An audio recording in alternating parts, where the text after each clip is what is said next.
Geht da was?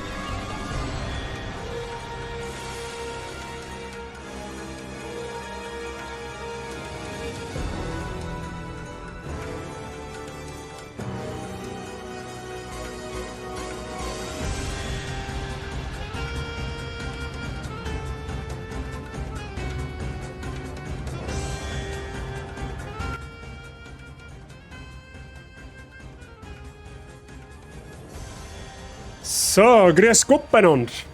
Frau Weipi, Mr. Werb. Grüß Gott aus der Bootmann. Auch nicht schlecht. Ein schöner Grüß zurück in Bootmann. Oder so. Wie geht's euch? Alles flauschig. So, Ratzensimulator ist wieder angesagt, hab ich gehört. Oder so. Nimmer lang. Nimmerlang zwinkernder Smiley.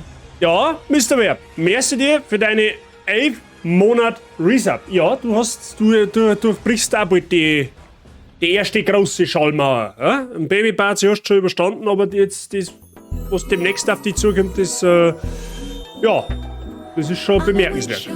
Merci dir. Viel Spaß weiter mit dem Mods und weiterhin willkommen in der Party gehen. Danke dir. So, Zweifeln sagt einmal Servus. Sehr schön. Ich bin froh, dass das alles funktioniert. Bin ich schon froh. Dass das funktioniert. Haben wir lange kämpfen müssen dafür. Wenn es schon so viel kostet an Kanalpunkte, dann soll es ja was, dann soll es ja was haben davon. Ne? Da war ja auch klar. Gut, aber seitdem das jetzt eingestellt ist, gescheit, seitdem hat es auch keine Probleme mehr gegeben tatsächlich. Gott sei Dank. Ne? Weil normalerweise versteht es sich ja bei auf Random, obwohl ich nichts tue. Aber, na gut, das sind andere Sachen. Ich finde es immer wieder schön. Ja, das war eine zauberhafte Idee auf lange Sicht. Ja? Also am Anfang war ich noch nicht so unbedingt dafür zum haben, aber mittlerweile ist schon ganz anständig, wenn man sowas hat. Ist ja auch gewisserweise natürlich nicht nur 100%, aber es ist gewisserweise auch irgendwo wieder so eine Wertschätzung. Ja? Dass man halt personalisiert hergeht und sagt, hey, du kriegst einen Willkommenssound. Ja. Gut, 40.000 Punkte ist jetzt nicht ganz so wenig, ja, ist jetzt nicht überkrass viel, ja, aber du brauchst schon eine Zeit, bis du 40.000 Punkte beieinander hast. So ist es jetzt nicht, also von daher ist wie gesagt, schon irgendwo wieder eine gewisse Wertschätzung auch für eng sozusagen. 286,5 Stunden, ja, das, ich glaube, du bist mit Abstand die wo die meiste Watchtime hat, aktuell. Ja.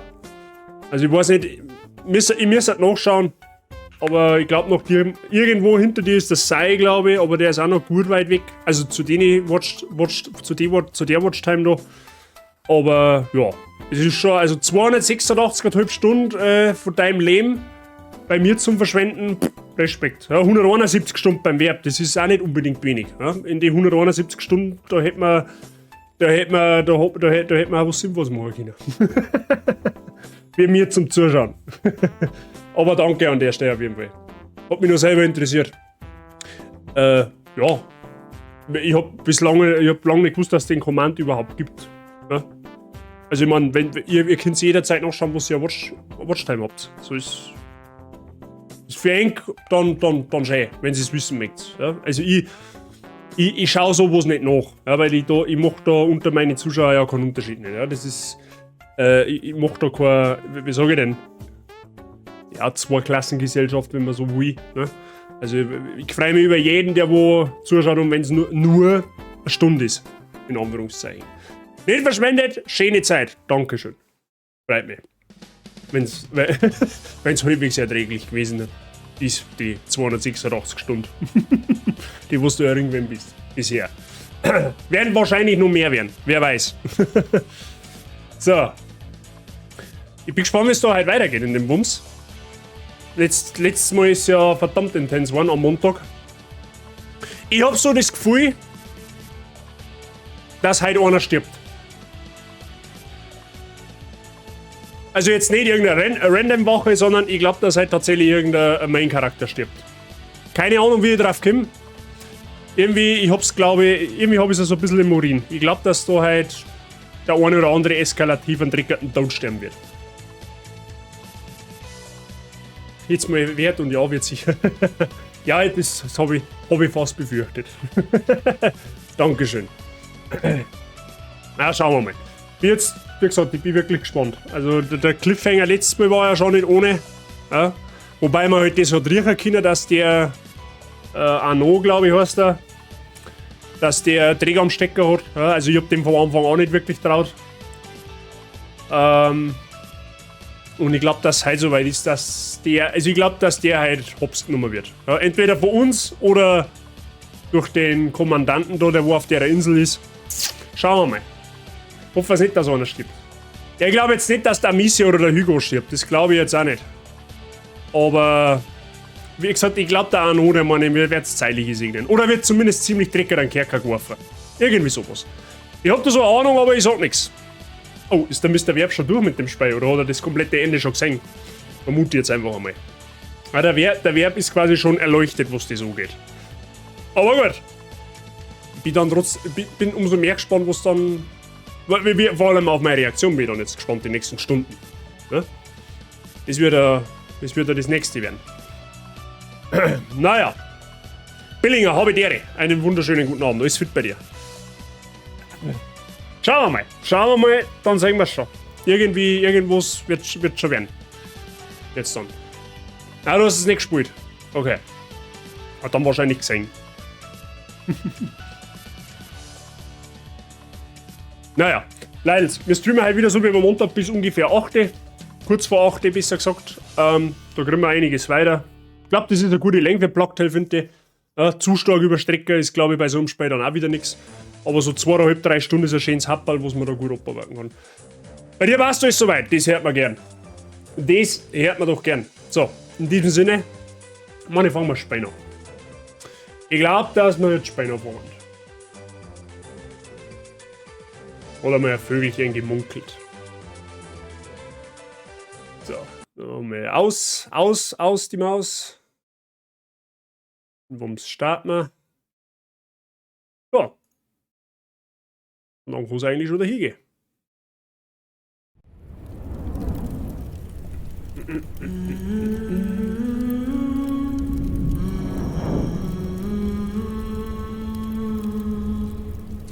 Gut. Na, dann schauen wir heute mal, was das wird. Oder auch nicht. Bin gespannt. Bin ich schon gespannt. Ich möchte noch mal darauf hinweisen, dass die Insel, ja, wo wir da letztes Mal gelandet haben, optisch schon mal von gar keinen schlechten Eltern nicht ist. Gell? Das ist uns hoffentlich klar. So. Ein Mehr an Versprechen, wir sind aktuell in Kapitel 8. Akt 2, die Abmachung, wahrscheinlich, irgendwie sowas. Ne? Spotty, habe dir einen wunderschönen guten Abend zusammen. Den wünsche ich dir auch, Mr. Spotty. Schön, dass Sie wieder zu uns finden. Ja, ich hoffe, bei Ihnen ist alles fit, Mr. Spotty. Wie geht's uns denn?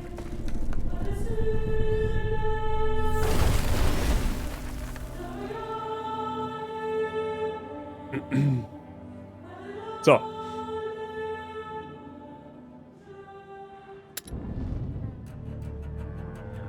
Also, nochmal kurzes Recap. Wir haben beim letzten Mal mit Hilfe unseres damaligen oder ehemaligen Peinigers, der uns diese Narbe dazu zugefügt hat, und mit Hilfe einer Piratin namens Sophia, die aktuell auf ihrem Schiff ist, auf einer Insel gelandet. Ja? Die wirkt sehr mediterran, ja? hat an jeden ziemlich geflasht, weil das so extrem gut ausschaut und halt, ja, erinnert so ein bisschen auch an Griechenland, wenn ich es mal so sagen soll. Weil wir mir immer nur auf der Suche nach dem Phönix sind. Ja? Das ist by the way die Insel mit den zwei Bergen. Ja, da sieht man halt jetzt leider nur einen. Ja? Aber es sind tatsächlich 2 Gipfel. Und ja, ich habe ja dort schon prophezeit, dass der Arno, also sprich, ja, der wo er eigentlich Base war, nicht einfach so zu uns freundlich ist. Ja? Und das hat sich dann bewahrheitet. Er wollte dann Hugo benutzen, seinen ehemaligen Kommandanten zu töten, der auch auf dieser Insel ist. Ja, und dann ist ein bisschen eskaliert. Wir haben dann davor gelaufen. Und jetzt hat Amicia gesagt, Herr, wir gehen mal wieder zurück, wir ändern mal das auf unsere Art und Weise. So, was ich davon halten soll, weiß ich nicht. Aber wir werden uns das jetzt zuschauen. Alles fit, sehr schön. Ja, bei mir auch. Bei mir passt es. Ich bin zwar gerade dermaßen vollgefressen und bin mir jetzt nicht sicher, ob es mir nicht dann bald da zerreißt, aber das kriegen wir schon hin. So, ich hab da oben eine Kiste erlaubt, hab ich sofort gesehen. Wenn Arno tot ist oder den Grafen getötet hat? Dann sehen wir weiter. Denk dran. Wir schaffen das? Zur Hölle, ja. Oh, hell yeah! So, wie kommt mir jetzt da auf, ist die Frage. Da müssen wir mal schauen. Freunde, da müssen wir mal schauen. Ah, schöne Pferdal. Ja, eine coole Mu haben wir auch da. Einen Esel haben wir da. Sehr gut. Da können wir aber scheinbar da jetzt nicht auf. Wenn ich das richtig sage. Ja, gut. Müssen wir aber scheinbar irgendwo lang, weil. Wo gehen sie sonst hin?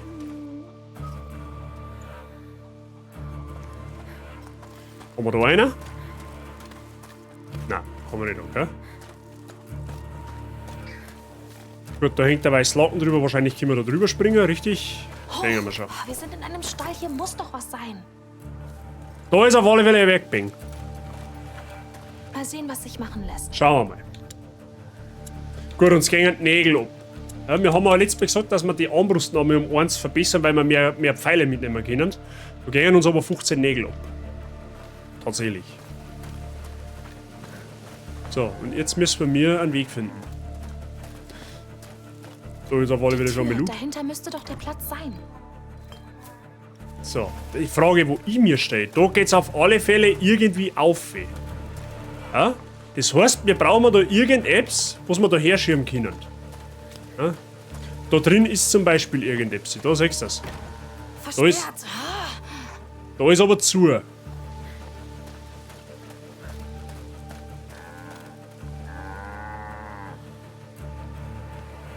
Können wir auf der anderen Seite. Muss ich noch mal schauen. Hilft nicht? Da muss ich schon noch mal schauen.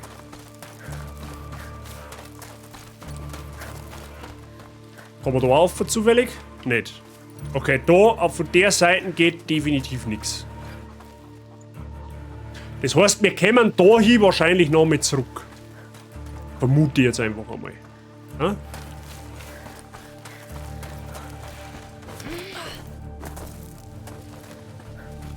Gut. Ja dann. So ist das so. Geschlossen war klar. Okay. Ah, da kann man durchgehen. Hier, da schau her. Da oben. Wir könnten einfach drüber steigen. Viel zu hoch. Look at that booty, show me the booty, give me the booty, I want the booty. I am Bug, GSC hupst und kaputt, aber Bug sich vor Lachen auf dem Pass Boden bloß auf. wälzen. Ich weiß, keine Angst. Nein, Beck, schubst und kaputt, aber Beck, sei her, Abidere. Merci dir für dein Reason. Für dein Reason. Für deine 69, Abidere. Ach, da schau her. Ah, das ist da. Ja, das ist Schieb den nicht Karren ohne. zurecht. Da kannst du den Hugo durchschicken. Das hätte ich jetzt auf den ersten Blick gar nicht gesehen. Da schau her. So, da ist auch noch eine Kiste. Rüber mit dir. Ah, ist gut, da können wir auf die schöne Truhe da oben hier. Das ist zauberhaft. So, hat's. Alter, was haben wir denn da noch? Da ist ja noch irgendetwas drin. Schaut mir an wie. Solbetta. Ist das Solbetta? Ah, hat's meine. Ja, fast das gleiche, gell? Na los. Ja, fast das gleiche. So. Gut, dann müssen wir den da rausschirmen und dann können wir da auf und dann können wir uns eine automatische Warum hat Truhe Arno holen. den Grafen eigentlich angegriffen? Er hat gesagt, dass der Graf sein Schild kaputt gemacht hat. Achso, und der ist jetzt sintig, weil der andere sein Schädel kaputt gemacht hat. Ist der dumm oder was? Warum zählt er denn wieder? Da soll sich wieder ein neuer kaufen. Soll er nicht so anstellen. Hoch mit dir. Kletter hoch. Ja, So, wer. Jetzt Freu- Vorsicht. Freunde der Sonne, wer kennt's nu? Hupfer. Kennt das Frank irgendwer? Wer hat das als Kind da? Also natürlich nicht ins Hacke rein, sondern, ne? Wer kennt das noch? Pinkelhupfer, Haihupfer. Also jetzt, ne, nicht das Versaute, sondern das Normale. Meine ich jetzt. Mal sehen, was da drin ist. So, was haben wir jetzt da? Oh, 10 Nägel, ein Werkzeug und ein Alkohol. Du kennst das noch? Sehr gut. Wenigstens irgendwer. Jetzt waren wir jetzt hier 15 Nägel, meine ich, hätten wir braucht, oder? Der Werb kennt's auch noch, ja, zauberhaft. Leider, ihr wisst einfach, was gut ist. Gut, dann an die Arbeit. Ja, genau, jetzt gehen uns 5 ab. Okay, waren es 15. Alles klar. Hoch und hepp. Fein nur 5, ja. Ja, das gefällt einem Esel auch nicht, dass uns noch 5 Jahre gehen. So, haben wir da noch irgendetwas, Freunde? Wir müssen mal Obacht geben. Der Graf wird angegriffen. Geh, ich halte Ausschau nach den anderen. Komm, wir folgen ihm. Hey, Moment einmal, schaut mal da hinten hin. Da sitzt der Vogel. Und das ist wahrscheinlich nicht nur irgendein Vogel, sondern das ist der Vogel, ja, wenn es mich fragt. Das schaut ganz so aus, wie wenn der Phönix da bei ihm sitzen darf. So, ich sehe aber jetzt einen auch noch nicht. Der ist wahrscheinlich jetzt mit den wachen Stiften gegangen. Ja? Das heißt, es wird jetzt wahrscheinlich gleich wieder äußerst intens. Ja? Ich tippe einmal drauf, dass man sich da jetzt irgendwie ducken muss, weil da ein Haufen Zeug ist. Aber wird man gleich sehen. Hab ich euch. Nein, nein, beeil dich! Runter! Die anderen sind weg, aber mein Vogel ist so gut wie 3 Männer. Ein Falke, abgerichtet, um zu töten. Kannst du ihn aufhalten? Er ist zu schnell. Der würde mich erwischen. Wir müssen den Falken ablenken. Ich versuche ihn wegzulocken. Wenn er angreift, suchen wir uns die nächste Deckung. Mach dich bereit. Ich weiß, wo ihr Der seid. Falke reagiert schnell auf Sicht und Geräusche. Bleib so oft wie möglich in Deckung und lenke ihn mit deinen Werkzeugen und Objekten aus deiner Umgebung ab. Okay. Das ist quasi nicht der Phönix, sondern das ist nicht der Falke, der schluckt die zusammen. Der Falke, der schluckt die quasi zusammen. Okay? So, wir müssen jetzt quasi den Falken ablenken. Ja, da hinten sehe ich auf alle Fälle schon mal eine Rüstungstruhe, da wo wir den Falken hinschicken könnten. Ja? Und sonst schaut es da jetzt nicht so aus, wie wenn es da sonst noch was gab. Das heißt, müssen wir mal schauen. Ah, da können wir jetzt, pass auf, jetzt testen wir das Ganze da mal. Der Vogel ist böse. Aber du, bleib einfach bei mir, dann wird alles gut. Aber der hellste Vogel ist er auch nicht, weil der fliegt da vorbei und dreht dann wieder um. Und wenn er doch umdreht, kann uns sein Schnobel einen Anschein stecken. So, quasi. Ja? Ich meine, ist gut für mich. Man will mich jetzt da nicht beschweren. Ne? Flieg! Los jetzt, in Deckung. Ach, schnell! So, da hinten ist ein Feiersteh. Und da hinten ist auch noch mehr Kistel. Und wir müssen dann über die Treppen auf, wenn ich das richtig sehe, oder? Das heißt, wir müssen uns sowieso jetzt mehr oder weniger nach links halten. Ich bin mir jetzt nicht sicher. Komm schon, los! Ah, der reagiert auch aufs Feuer. Okay. Ist der erste Vogel, der wo aufs Feuer reagiert? Aber gut. Gut, so weit werfen können wir leider nicht. Da müssen wir. Töte sie! Los, los, los. Oh, ihr wollt aufsehen! This bird is on fire. Ja, da warten wir wieder beim Phönix. Ja, da warten wir wieder, Freunde, da warten wir wieder beim Phönix. So, das heißt, wir können jetzt da drüber springen, uns da vorne verstecken. Das heißt, wir können den Vogel jetzt da anlegen, right? Er ist so schnell. Ein Fehler und wir sind dran. Töte!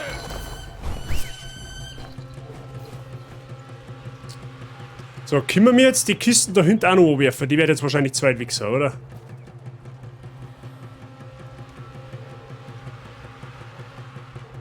Ja, das hat man schon fast gedacht. Okay. Was dann jetzt passieren, wenn ich da Teer einwirf? Kann man da den Vogel abfackeln? Wenn ich jetzt da Teer einwirf und halt mich dann wieder weiterhin nach links. Wie schauen wir dann aus? Das müssen wir jetzt einmal testen. Irgendwann macht ihr einen Fehler. Da! Alter, wenn der da auf die zugesteuert kommt auf dem Headset, meinst du, der fliegt echt am Ohr vorbei.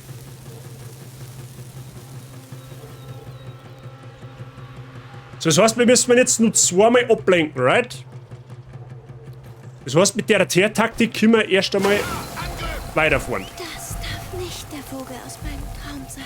Ist er nicht? Wir finden deinen Vogel. So, schnapp sie dir, du Vogel! lausiger Spatz. So. Das heißt, jetzt kann ich aber da theoretisch den Vogel da hinten schicken.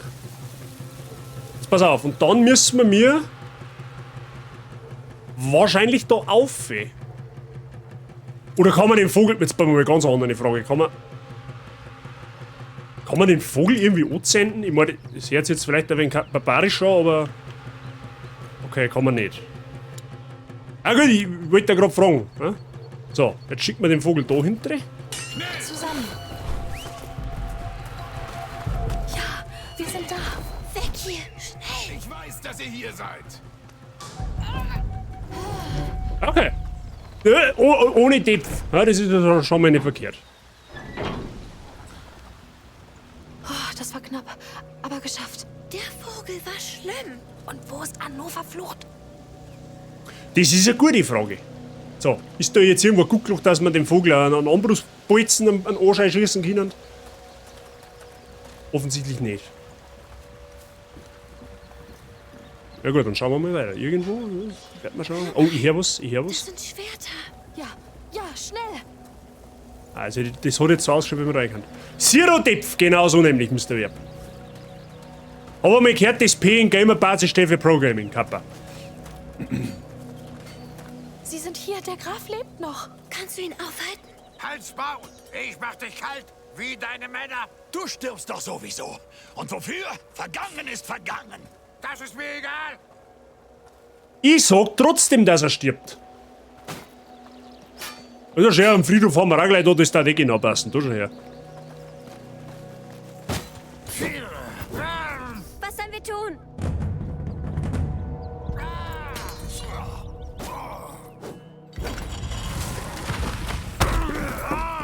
Nein!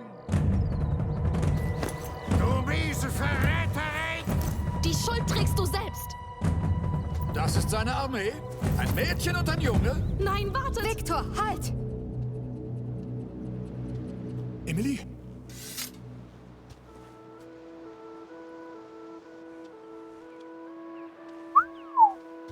Verliere nicht die Beherrschung. Sie half. Sie sind keine Gefahr. Natürlich. Ich töte deine Schlampe, Graf. Ich zeig dir, wie es ist, etwas zu verlieren. Ja, hau du mal ab jetzt. Fleck für die Ritterschaft. Und eine verdammte Nervensäge. Geht es dir gut? Sperrt ihn weg. Ich kümmere mich später. Woher kennt ihr dieses Biest? Wir teilten ein Boot und lernten uns dort kennen. Aber ich wusste nicht, dass er hinter euch her war, mein Herr. Also, wenn ihr keine Banditen seid, wer seid ihr? Amicia. Und das ist mein Bruder Hugo. Er fürchtet sich. Keine Angst, bitte. Du warst niemals in Gefahr, Kleiner. In diesen Tagen feiern wir das Leben und den Frieden. Würdet ihr beim Abendessen unsere Gäste sein? Seid ihr sicher? Ich meine... Natürlich.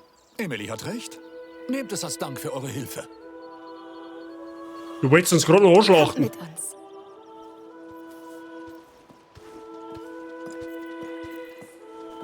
Ist ja jetzt der Graf von der Bude da, von der Insel oder der Hauptmann? Wahrscheinlich der Graf, oder? Und sie ist Prinzessin. Gräfin, wie auch immer. Das San Siro Depth, ich glaube, eine italienische Mannschaft spielt dort. Ah. Jetzt hat es wieder mehr was von der Toskana. Hugo, komm.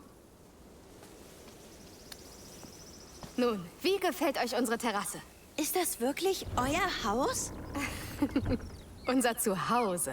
Es ist unglaublich. Kommt rein. Also, ich hab ja glaube ich, beim ersten Stream schon mal gesagt, dass mir das Spiel ein wenig an Assassin's Creed Revelations erinnert, da wo wir in der ersten Stadt waren, ne, mit den Palmen und so weiter und so fort. Wisst ihr, an was das mir jetzt erinnert? An Assassin's Creed Brotherhood. Allein das Gemäuer, das erinnert mich jetzt brutal an Assassin's Creed Brotherhood. Werden wir beide wohl auch noch spielen. Wollte es gerade einmal vorgespoilert haben. So, bevor dass ich in die Hitten eingehe. Sie warten auf uns, Amicia. Ja, gehen wir zurück. Der Loot wartet auch auf Unglaublich uns. hier. Du wirst Oh. später reichlich Zeit zum Spazierengehen haben. Ja, wir kommen. Tut mir leid. Mädel, ich nehm die Feier beim Wort, gell? Wenn ich noch nicht Zeit zum Umschauen hat, dann hat's die aber. So groß. Ja, und das ist nur ein kleiner Teil des Palasts. Oh, hättet ihr gerne ein paar Datteln, bevor wir euch euer Zimmer zeigen? Datteln? Was ist das? Du Satz wer Datteln, Frucht, was? Darf ich? Na komm. Natürlich, Euer Gnaden. Hugo, langsam bitte. Ja. Ich weiß, dass hier alles sehr förmlich wirkt. Aber bitte, hier bin ich nicht euer Gnaden. Ich bin die Mutter. Seid ganz ihr selbst. Ja. In den hellen Tagen sind alle Einwohner von Lacuna eins. Vereint um den Sohn der Glutasche. Und? Lecker. Haha, ein Bon Vivant. Vorsicht, die sind gehaltvoll. Und wo kommt ihr her? Guyenne, wir sind vor dem Krieg und der Pest geflohen und suchen ein besseres Leben. Wir hatten von dieser Insel gehört. Ihr seid hier genau richtig. Gehen wir weiter. Ihr seid sicher müde nach diesem Abenteuer. Das ist großartig. Also ich hätte da nicht mehr können. Ich freu Verdammte mich auf Axt. unser Zimmer. Der Loot wartet auch und er ist ziemlich ungeduldig. Ja, sehr ungeduldig sogar. Oh, da war ein schöner Spielruckler. Deswegen sage ich ja, das darfst du nicht unterschätzen. Loot warten lassen, keine gute Richte Idee. bitte ein Zimmer für 2 her. Natürlich, Mutter. Sie ist Ihre Mama? Nein, nur symbolisch. Und das sind unsere Gärten. Olieri. Mein Lieblingsort. Herrlich. Endlich. Die Becken sind gesäubert. Ja, sind sie nicht hübsch? Ihr seid ganz schön jung für so eine Reise. Wo sind eure Eltern? Mama ist irgendwo, aber Papa wurde getötet. Von wem? Wie? Hugo, Victor, nicht so militärisch. Du kennst mich ja. Komm zu mir, Hugo. Ja. Siehst du diese Pflanzen? Die meisten sind nicht von hier. Aber wir konnten sie trotzdem großziehen. Und sie sehen toll aus. Dank viel Liebe und Pflege. Wir sind genau wie die Pflanzen, weißt du? Wir trinken Wasser. Und wir brauchen guten Boden, Liebe und Pflege. Das Land steht euch offen, wenn ihr hier wachsen wollt. Aber das entscheidet die große Schwester, oder, Amicia? vielen Dank.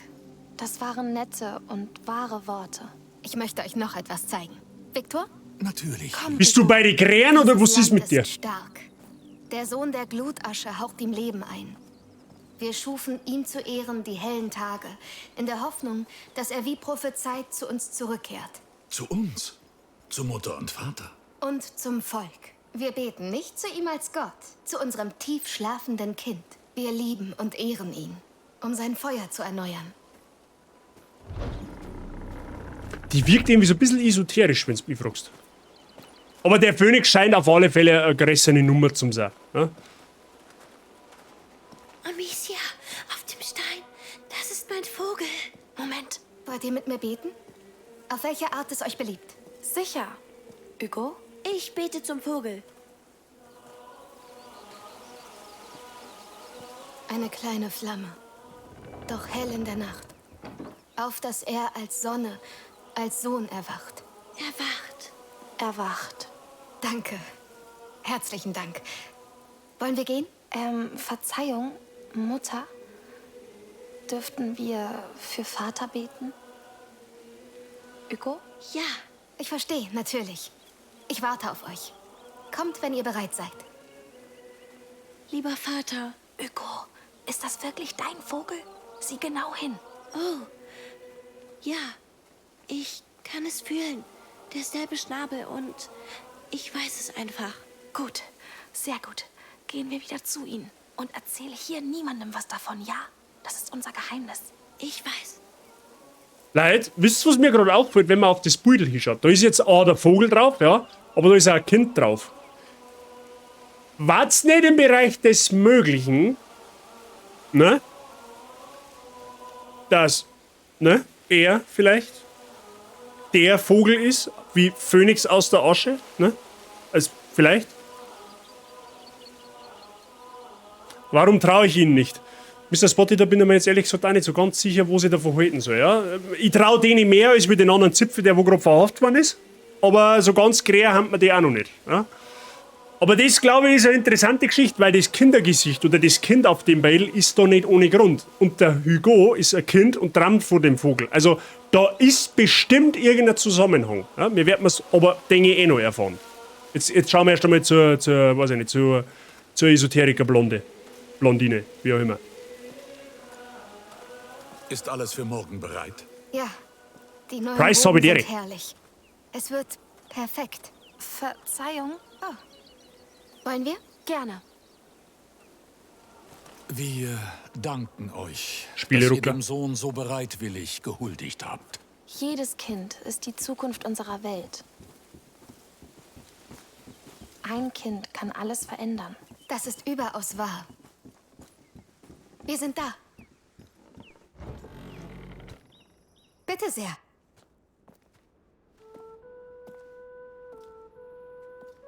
Das können wir nicht annehmen. Unsinn. Ihr seid unsere Gäste. Ein köstliches Abendessen wartet. Ein Abendessen, Amicia. Und wir besorgen euch neue Kleider. Anscheinend war eure Reise lang. Werdet ihr Arno töten? Hugo! Er kommt vor Gericht. Wir alle, die Böses tun. Und er tat dies oft. Aber du kannst als Zeugin für ihn aussagen, wenn du das möchtest. Doch nun genug davon. Hm? Kommt etwas zur Ruhe. Und morgen könnt ihr gern Lacuna erkunden. Die hellen Tage sind die beste Zeit dafür. Danke. Dankeschön. Meine Gräfin? Was ist denn aber, wenn der Arno spricht? Der wird ja nicht schweigen. Schau, erst recht nicht, weil sie am hingehängt hat. Wisst ihr was?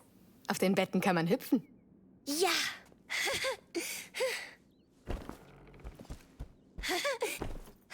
Natürlich mit die Schuhe. Ja, wir haben eine Suite gekriegt. Demokratie. Kapitel 9. Freunde der Sonne. Sherry, habe die Ehre. Was hast du versammelt? Nicht ein Teufel. Der andere ist verhaftet worden. Ja, also das ist tatsächlich relativ ohne Konfrontation vonstatten gegangen.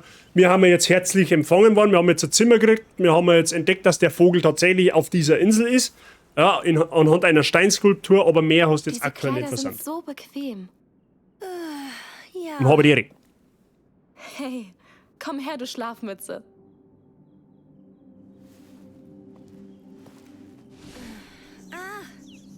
Ach komm schon, das ist die Sonne. Warte mal, aber jetzt festscheigen, du, Es leg lohnt mir mal. sich. Das ist... Wie ein Traum. Ja, genau, wie in meinem Traum. Wie wär's? Essen wir was und ziehen dann los? Auf geht's. Der Kat von der Amicia schaut gar nicht einmal so gesund aus. Nein, der schaut ja nicht gesund aus. Oh. Es ist wunderschön. Können wir was spielen? Hey, wir wollen herausfinden, warum du von dem Ort träumst, oder? Ja, lass uns gehen. Hey, schaut so geil aus! Okay, Mieze, also die blonde Mieze hat uns versprochen, dass wir uns umschauen dürfen. Das Versprechen hat es gehalten. Ja, dann schauen wir uns jetzt einmal ein bisschen um da. Also die Bude, die hat einfach, ne? Die darf ich nehmen. Ich möchte zwar nicht wissen, was die Miete kostet, aber nehmen wir auf alle Fälle mal so Um hin. die Gegend zu erkunden. Ja, Inselentdecker. Finden wir erst den Ausgang. Das neue Outfit von der Amicia kann sie auch sein lassen. Ne? Mehr Rötlichkeiten? Nehmen wir. Mieze hat sich zur scharfen Mieze entwickelt. Ja, scharfe Mieze sei da müsst ihr schon noch was anderes zu haben. Oder halt auch nicht, aber, ne? Weißt schon, was ich meine. Sie ist attraktiv, sagen wir es so. Ne? Der Amicia ist eine Brave. Ist eine ganz Sieh Fesche. dir das an. Die ist Zauberhafte. so groß. Ich zähle auf dich, verstanden? So, Halt kann man die da Augen hinterher offen. Ja, mit der Sperrangel. Weit offen. Sperrangelweit. Sperrangelweit offen. Oh, das ist merkwürdig. Ja, Das so war mir Ein die wenig Arzt. schon.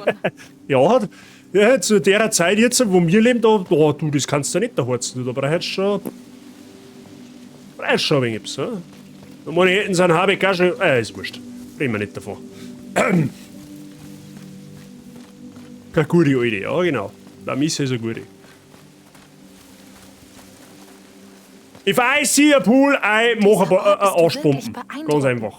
So groß. Ich würde mich verlaufen. Könnte mich dran gewöhnen. Wärst du dann eine Gräfin?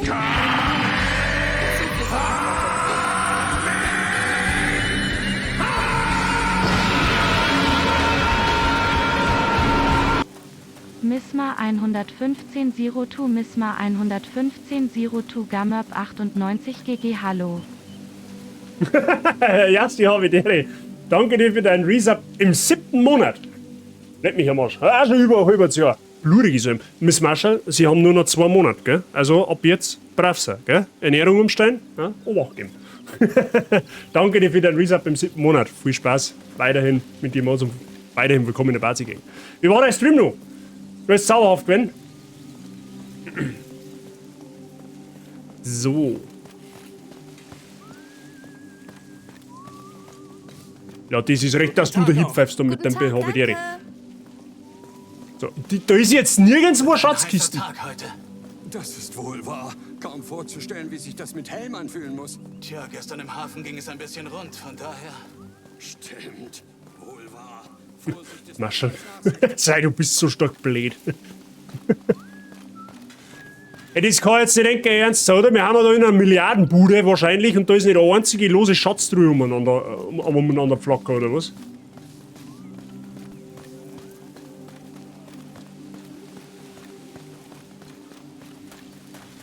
Geht es da raus? Denke schon. Fragen wir die Wache. Da ist der Schmied dahinter. Warte mal nicht.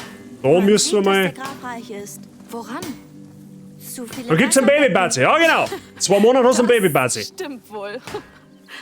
Bin mir zwar nicht sicher, ob du das möchtest, aber wenn ja, dann steh dich auf eine geschubste Erziehung ein. Da habe ich die Rezept. Wie schaut's aus? Dürfen wir rausgehen? Sicher. Genießt die hellen Tage.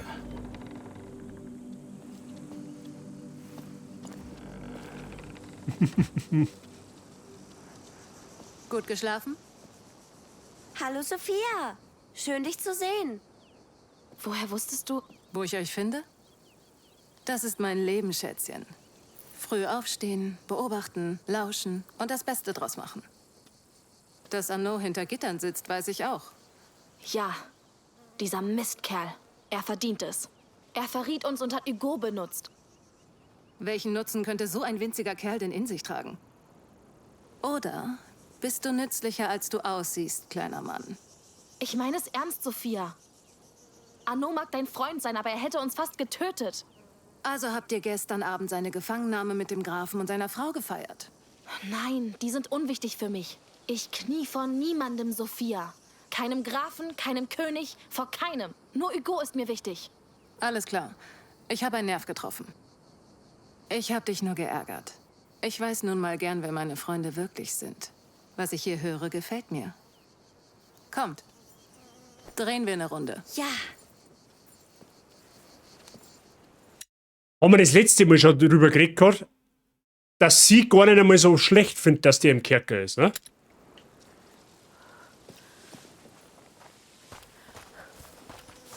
Ich habe mich heute Morgen etwas umgesehen. Wisst ihr schon, wohin ihr geht? Noch nicht. Nein. Lasst euch Zeit.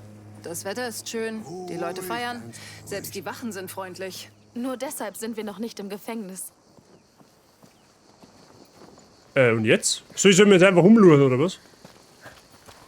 Bleibt sie jetzt da stehen, quasi? Ach so. Muss man sie dann anschmatzen, wenn wir so weit haben? Scheinbar nicht. Ja.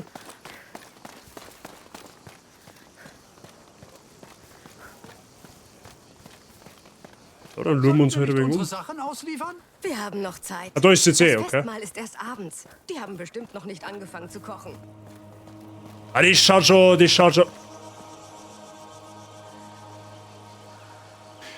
Überall, schaut mal, überall vom Hugo sein Kopf jetzt, also in der Mitte, ist dahinter, da beim Berg, das schaut aus wie ein Eingang. Ja, das hat irgendwie so ein bisschen etwas von den Minen von Moria, wenn du mich fragst. Da können wir definitiv noch hin. Ja, weil der Eingang, den haben sie nicht so Gaudi da hingemacht. Oh, Wir haben die Haxen cool. gerade so extrem schwieriger. Ja, stimmt. Oh, da ist der Phönix. Wir haben die Haxen Ist gerade so das extrem der zwei aus deinem Muskelkater Traum? gekickt. Magnesium, mein Freund.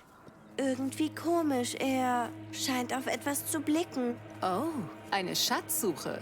Jetzt schon? Also, mal sehen, was er sieht. Ein Traum und ein Vogel, was? Hugo hat oft von diesem Ort geträumt. Schon bevor wir überhaupt herkamen. Und Folge den Vogelstatuen. Na gut, warum Aber nicht? dann. Der Vogel schaut halt auf alle Fälle da um. Warte mal, aber bevor dass ich da umgehe, mag ich mal schauen, was da unten Phase ist, ja? Wandertag, genau so nämlich. Oder Franz habt ihr ja Habitäre, ja? Franz Brandwein hilft auch. Ja, da können wir dann wahrscheinlich später nur mal her. Also kann ich mir jetzt vorstellen.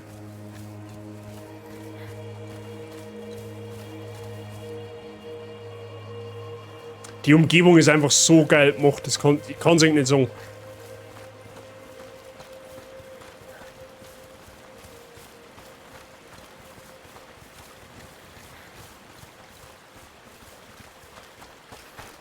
Ach, doch aber sprinten, ja gut.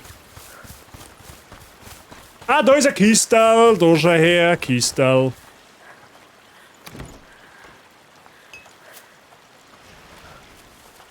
Schau, keine Nägel drin.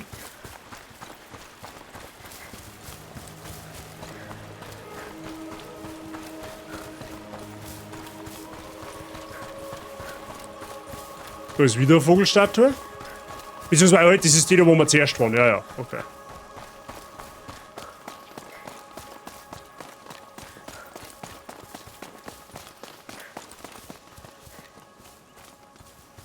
Da ist wieder eine. Gibt's da bei den Hof irgendetwas, ist die Frage. Die Bayerin steht bei den Hähner. Ja. Weil Hähner haben bekanntermaßen. Da hinten kann man interagieren. Hähner haben bekanntermaßen Eier und wo Eier haben, haben meistens auch. Was er schon. Also, aber wie kann man da jetzt interagieren? Ist die Frage. Wo man da weiter. Ah, jetzt. Hallo, da hinten ist eine Vogelstatue. Wisst ihr irgendwie mehr darüber? Oh, die war schon vor uns da. Sie ist wirklich uralt. Mehr weiß ich nicht. Wirklich uralt. Na gut, danke. Ja, danke. Können Oh, wir wieder die gut. Vögel suchen, Amicia? Da! Er hat einen anderen Vogel angeschaut. Ja, stimmt. Und wo sieht der hin? Finden wir erst heraus. So Hier ist alles südlich. so anders als in Guyenne. Selbst die Gerüche. Ja, es riecht heiß. Ist es in Guyenne nie heiß? Nicht so wie hier. Glaub ich dir. Ja, schauen wir mal da auf. Der Vogel sitzt wahrscheinlich irgendwo da hinten bei den Windmühlen. Oder in Richtung der Windmühlen. Ja. Aber wo Abzweigungen haben, könnten potenziell. Ah, da schau her, da haben wir wegbringen. Möchtest du das umschauen? Dann an die Arbeit. Jetzt gehen uns aber immer noch die Drecks 5 Nägel ab. Das gibt da. Zieh's einfach aus dem Holz. Sag einmal.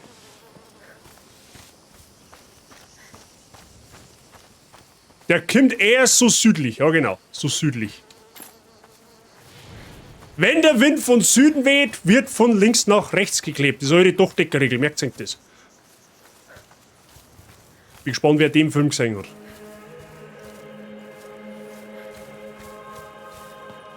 Ah, da geht's auf alle Fälle mal runter.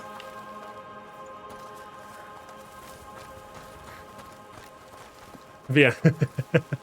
Gehst du zum Fruchtbarkeitstempel? Ja, mit meiner Frau. Vielleicht haben wir dieses Jahr endlich Glück. Ich hoffe es. Ihr habt euch den Segen des Sohns verdient. Da holt's auch. Hey, da oben, Essen ist fertig. Danke. Nur noch ein paar Ziegel. Wandesnägel?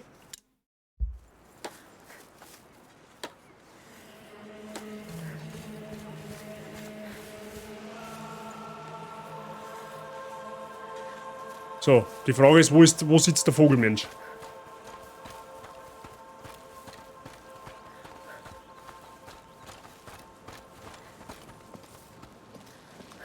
Den Vogel haben wir gerade angeschaut. Der schaut dann mehr da um. Ja, das ist richtig sag. Können wir wieder die Vögel suchen, Amicia? Jetzt chill mal dein Vogel. Da ist er doch, hey, was hast du denn? Oh, er blickt auf das Haus da. Dort könnte deine Antwort sein. Oder ist da noch einer? Schauen wir es uns an. Ja, und der schaut dann da um. Ich hab ich schon gesehen. So geht's raus. Okay, das waren scheinbar wirklich. Ja, da müssen wir nochmal lernen. Da müssen wir nochmal lernen. Freunde, wir schauen uns da um, das hilft uns nichts. So, dann nochmal auf die Werkbank her. Mal sehen, was sich machen lässt. Tatsächlich. Gut aufpasst, Freunde der Sonne, wir werden unsere Armbrust verbessern. Mehr Pfeile, Das sollte die Sache erleichtern. mehr gut. Was ist das letzte Upgrade dann? Durch eine Verstärkung der Bolzen kann Amisa sich aus gegnerischen Leichen zurückgewinnen. Fucking hell, das war absolut broken.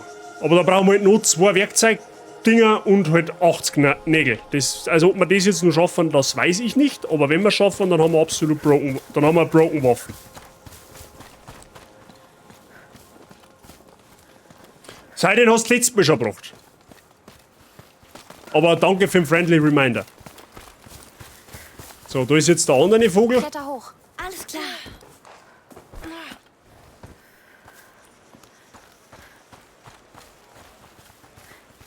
Blickt er da etwa auf ein Zelt? Ein jahrhundertealter Vogel interessiert sich für ein Zelt? Sollen wir es uns ansehen? Ja. Burle, schau mal, das sehe ich von dort, dass der andere Vogel da hinten sitzt. Ja? Also schaut er wahrscheinlich nicht auf eine Zeit.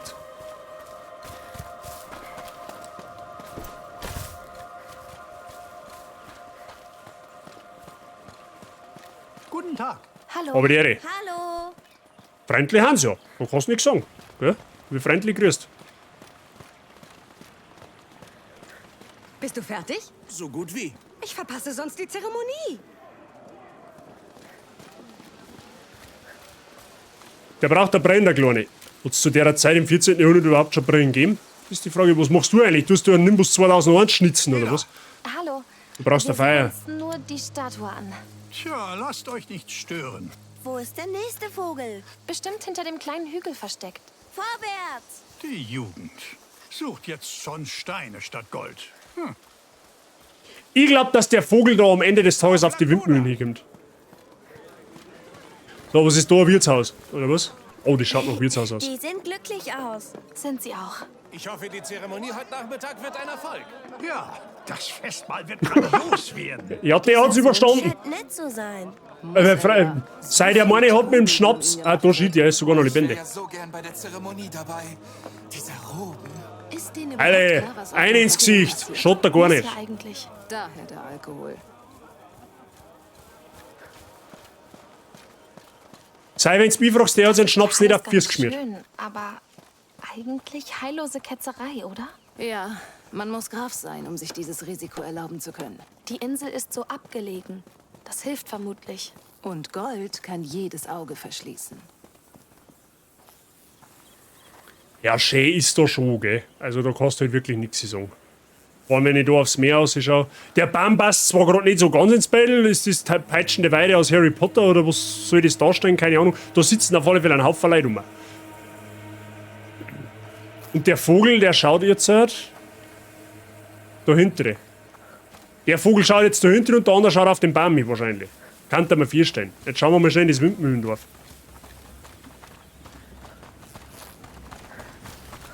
Windmühlen. Können wir reinschauen? Klar. Warum nicht? Gibt's da Loot, ist die Frage. Warum faszinieren dich Windmühlen so? Sie sehen aus wie Riesen. Mit lustigen... Oh, was macht diese Kurbel? Mag eine Bremse sein, um die Mühle anzuhalten. Die Frage ist, warum sollte man das tun?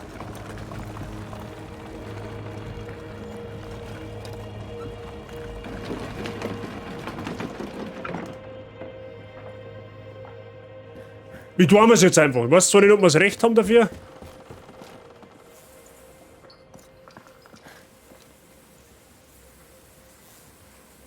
Price, den verstehe ich nicht.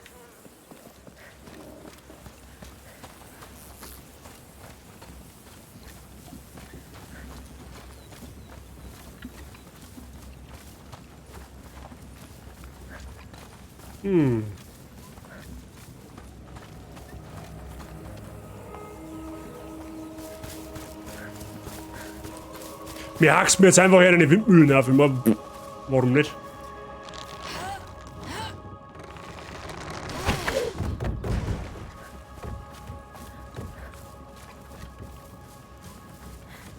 Und hepp.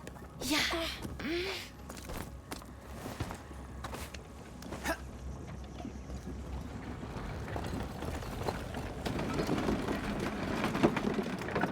Oh, hat geklappt. Sch, lasst uns leise verschwinden.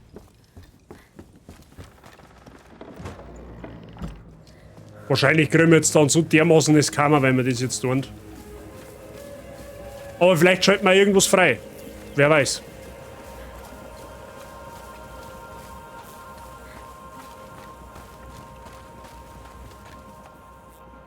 Mhm, der Korn gehört da hinten hin. Okay, habe ich schon gesehen. Da ist zu.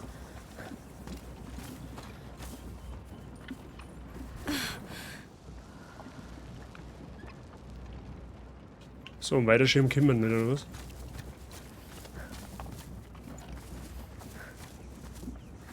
Okay. Da ist auf alle Fälle Kisten.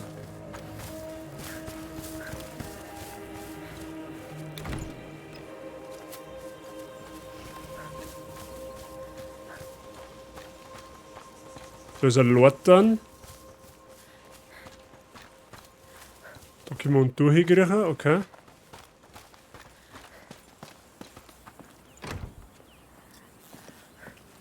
Hab's geschafft, bin über Berg Angel, habe ich Dere. Wie darf ich das verstehen? Ich hoffe, es ist alles fit.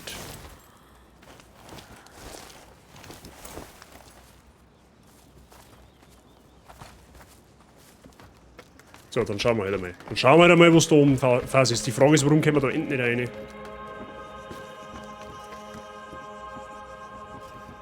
Da können wir jetzt auch nicht drauf. Ah, da schau her.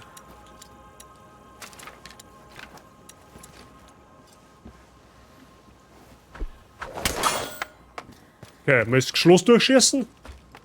Er ist durch Bergfest und ich habe jetzt... Ah, so meinst du. Ja, dann, Mr. Angel, wünsche ich Ihnen einen angenehmen Feierabend, ja, und gute Unterhaltung. Ja. Ich hoffe, ich kann Ihnen da ein bisschen Abhilfe verschaffen.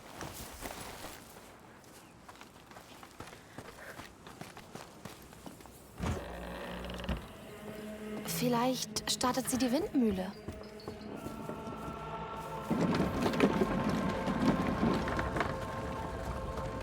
Ja, das tust du mir her da. Hast du das gehört? Da hat sich was bewegt. Ja. Aber es klang nicht gerade nah. Seltsam. Okay, wahrscheinlich haben wir jetzt irgendwas getriggert. Wahrscheinlich haben wir jetzt irgendwas getriggert und das, was wir getriggert haben, war wahrscheinlich nicht gut. So, die Frage ist jetzt aber, warum... Okay, da geht's, das ist einmal safe zu. Und da oben ist kein Fenster. Jetzt schauen wir mal außen um, ob es da noch irgendetwas Spannendes zum Sein gibt. Schaut mir jetzt eher nicht so an. So, dann ist das wahrscheinlich eine der Mühlen, die aktuell nicht... Ach doch, da oben, da war sogar ein Fenster. Aber da können wir nicht auf. Zumindest... jetzt warte mal. Kann man das wirklich nicht ausschirmen? Bei der einen Schirm geht. Aber Retour? Geht nicht. Okay. Warte mal. Ah, da schau her. Los, Hugo. Gut. Ah, die kleinen Gänge, die übersät man recht schnell. Das hätte mich jetzt auch gewundert, wenn es da eine Mühle gab, da wo man nicht reinkommt.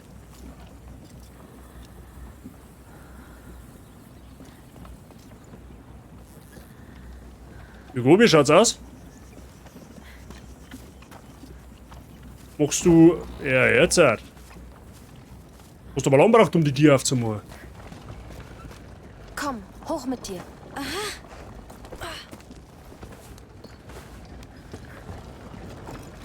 Das?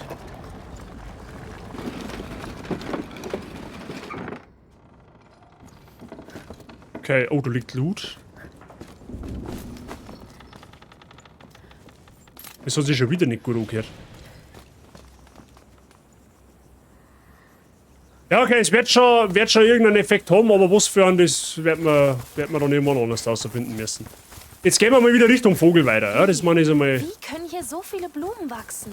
Vielleicht hat der Sohn der Glutasche tatsächlich Macht über diese Insel. Ich würde auch gern Blumen wachsen lassen. Ich würde gern Gold wachsen lassen. Gold riecht aber nicht gut. Gut, du hast gewonnen. Ja, danke. Schön wie naiv das er teilweise ist, gell? Noch einer. Mensch, ziemlich große Vogelsippe. Suchen wir den nächsten. Stellt euch vor, wir finden ein Nest. Nein, das muss etwas zu bedeuten haben. Sicher. Glaube ich auch. Die Vogeljagd geht weiter. Ja, mehr Vögel, mehr gut. Können wir da jetzt ernsthaft nicht oben spielen? Hey, du, geh mal auf Seiten, da musst du vorbei.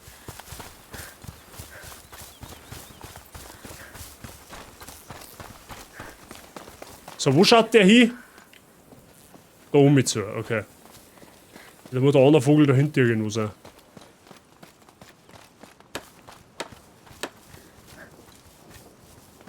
Also der riecht's gerade aus, ja. Da müssen wir mal Wasserwog bringen.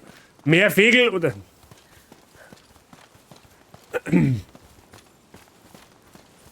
Was geht hier vor sich? Das ist eine gute Frage. Ich mag mich da jetzt auch einfach ein bisschen umschauen. Ich meine, das ist. Nichts ist fruchtlos. Alles wartet. Kein Kind ist geboren. Es weilt bereits hier. In Erwartung. Was ist das? Oh ja, Leute, die keine Kinder kriegen können, lassen sich hier segnen. Wie schön. Angeblich hat die Gräfin das hier ins Leben gerufen. Sie ist so nett. Sie und der Graf sehen so verliebt aus. Das ist fast, Peinlich. naja, überraschend. Grüß, habe die Ehre. Schönen guten Abend. Ja, sind herrlich. Geht's gut? Ja, Sie sind das blühende Leben. Es Ist so. Verschlossen. Das sieht doch Das schon lässt gut sich bestimmt aus, ändern. Liebling. Da könnte etwas Nützliches drin sein. Das glaube ich nämlich auch, dass da was Nützliches drin ist. Und da steht die Leute dann auch nicht umsonst. Ja, wenn man gerade erfahren. Oh, da ist eine Kiste. Hätte ich bald übersehen. Hätte ich bald übersehen, Freunde. Da mehr Loot, mehr gut. Warte, und bei dir? Sehr schön. Bei mir ist alles zauberhaft. So. Nehmen wir wieder auf.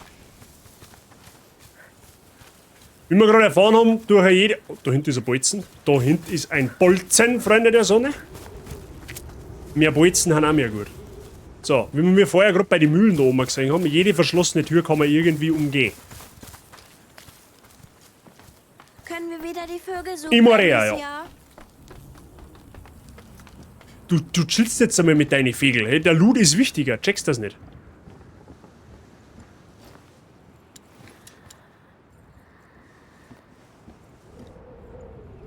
Da muss man irgendwas zerballern können.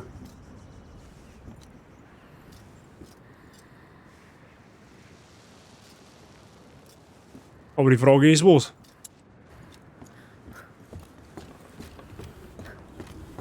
Ach, du willst Kletter aufhören, hoch. du Scheiße. Alles klar. Was sind das für Dinger am Himmel? Drachen. Noch nie gesehen? Nein. Naja, die sind wie kleine Segel. Sie fangen den Wind ein und steigen hoch. Kann man damit fliegen? Nein, nicht mal du. Ich will ein.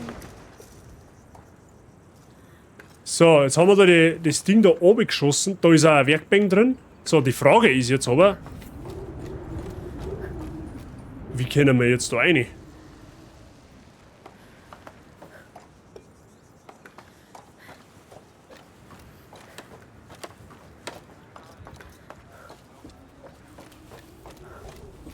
Mal noch mal schauen. Wahrscheinlich, warte mal, wahrscheinlich sehen wir jetzt auf die andere Seite nur, wo Tier ist und da kann man Tier dann aufschießen, oder? Ich hab mir's gedacht. Hey, du bist gut. Ich sollte dich anheuern. Ich war vorher anders. Das kannst du Ich wurde nicht auch erzählen. nicht als Schmugglerin geboren.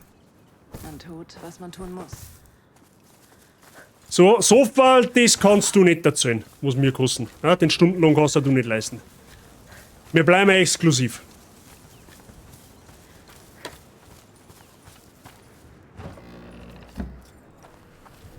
So, dann hoffe ich mal, dass da jetzt anständiger Loot in der Kiste ist. Was haben wir denn hier? Gute Frage.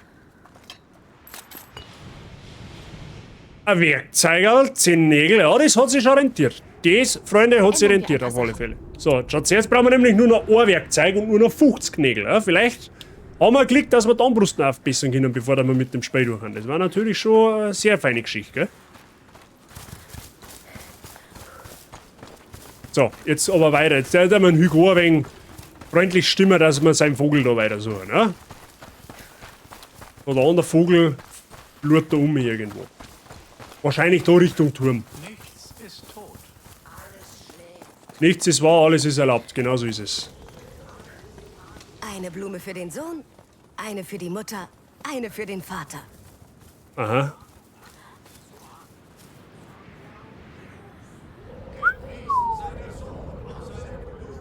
Ah, da unten haben wir... Ah, das ist... Komisch. Das ist Stadtgebiet da unten gewesen. Leben und Kinder. Da haben wir angekommen. Da ist sogar unser Schiff noch unten, wenn du mich nicht alles täuscht. Amicia, ich will zurück zu den Steinvögeln. Bist interessant. Warte mal, der schaut dann da oder?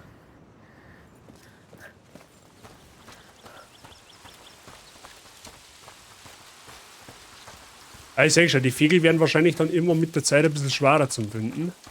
Da oben ist auf alle Fälle ein Tor. Oder so ein Torbogen. Ah, da ist er. Eine Spirale gelaufen? Und wir kommen der Mitte näher. Ja, und die Mitte ist da bei dem Bogen oben, 100%. Ja, dann schauen wir halt einmal. Oh, da wird's eng.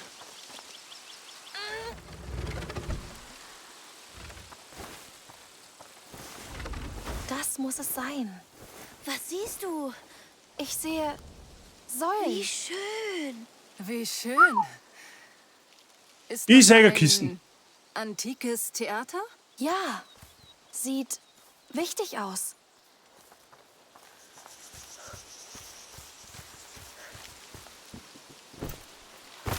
Ich glaube, dass wir da gar nicht her dürfen. Mal sehen.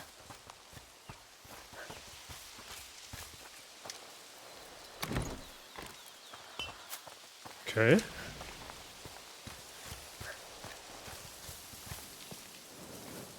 Da, der Vogel. Und der Sohn der Glutasche. Unter diesen Gräsern ist vielleicht mehr. Reißen wir sie raus? Dauert zu lang. Ich könnte sie alle auf einmal entfernen. Absenden!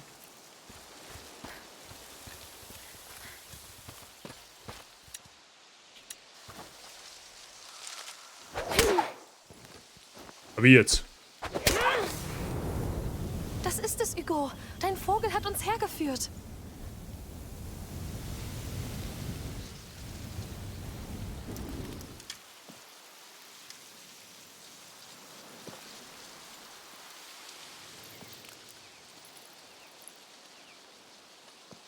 Die Insel.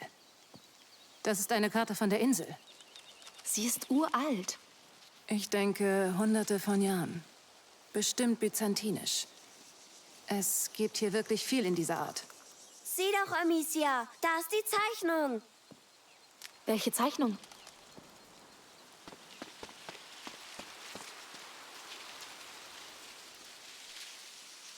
Die Zeichnung aus dem Orden. Ja, ich erkenne es. Welcher Orden? Ein sehr, sehr alter Alchemistenorden. Du hast uns auf dem Boot gehört, Sophia. Hugo ist krank. Es ist nicht ansteckend. Doch der Orden wollte ihn wegsperren, um über ihn zu verfügen. Aber ich... Du kniest vor keinem. Verstehe. Also, wonach sucht ihr hier genau? Nach was auch immer ihm hilft. Es ist einfach. Dieses Symbol zeigt wichtige Bereiche an.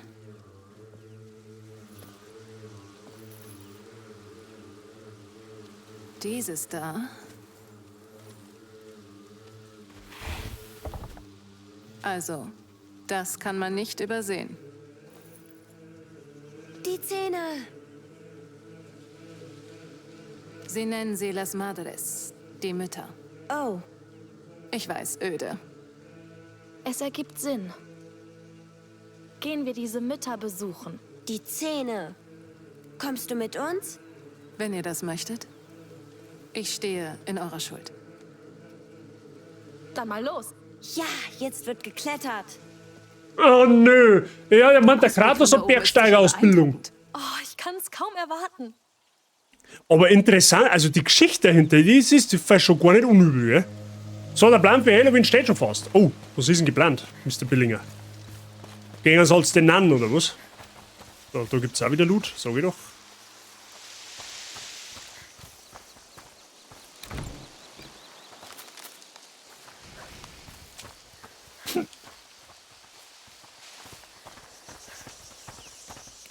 Sonst gibt's da nichts mehr, oder? Da oben zur Kimi nicht. Ja gut, Reinhold Messner, wir haben am Start, glaube ich. Schauen wir mal. Wird man schon irgendwie aufkommen. Und Hepp. Ja.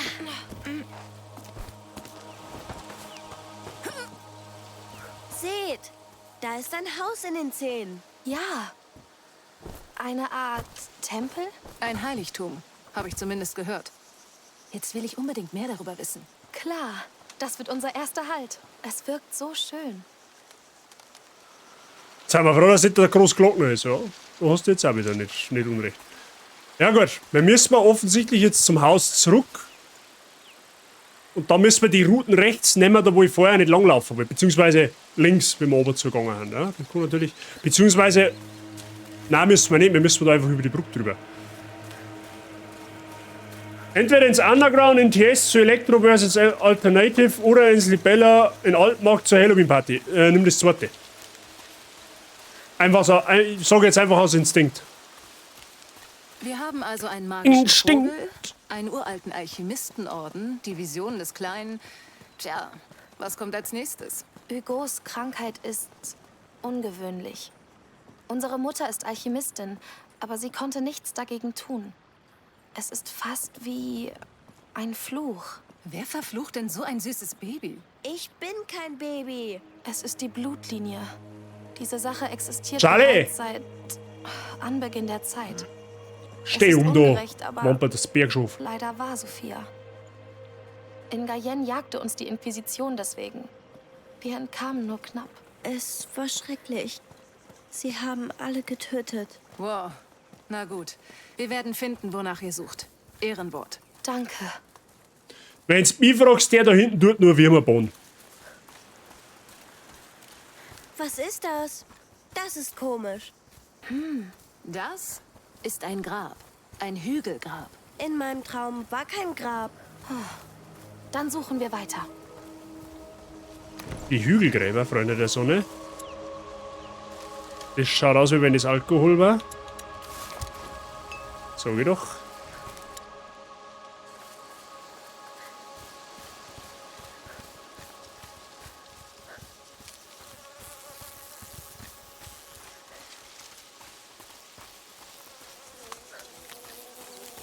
Underground ist 500 Meter weg und Libella ist 30 Kilometer. Also wenn ich keinen Fahrer finde, wird es ziemlich sicher das Underground. Ja, dann musst du das Underground nehmen, Mr. Billinger. Dann musst du das Underground nehmen, weil das andere kannst du im Vollrausch noch zu Fuß da rennen. So, jetzt schauen wir mal in den Turm da rein.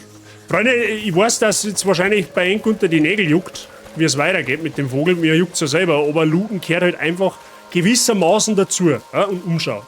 Ja, wir wollen ja nicht rushen. Hoch, gut, gut. Wir werden jetzt bis wir werden die nächste Stunde noch einiges erfahren, glaube ich mal. Weißt du, da haben wir schon wieder beim Thema. Ja? Looten ist immer wichtig. Ja, da haben wir jetzt immerhin wieder 5 Nägel. Ja? Oh, da ist ein Tier, die haben wir gar nicht gesehen. Oh, die ist aber zu. Komm, eine verschlossene Tür kann dich nicht aufhalten. Sehen wir uns um. Da hast du gar nicht einmal so Unrecht. So viel, da hast du gar nicht einmal so Unrecht. Jetzt müssen wir mal schauen, wie wir da in die Tür reinkommen. Dann müssen wir um den Turm umgehen. Der tut den Angeln, der macht nur die Schnur nass. Ja, genau. Jetzt schauen wir mal, ob es da irgendwas zum Sehen gibt. Und wenn nicht, müssen wir noch mal innen schauen. Ja, vielleicht können wir auch von außen irgendwie einkriechen.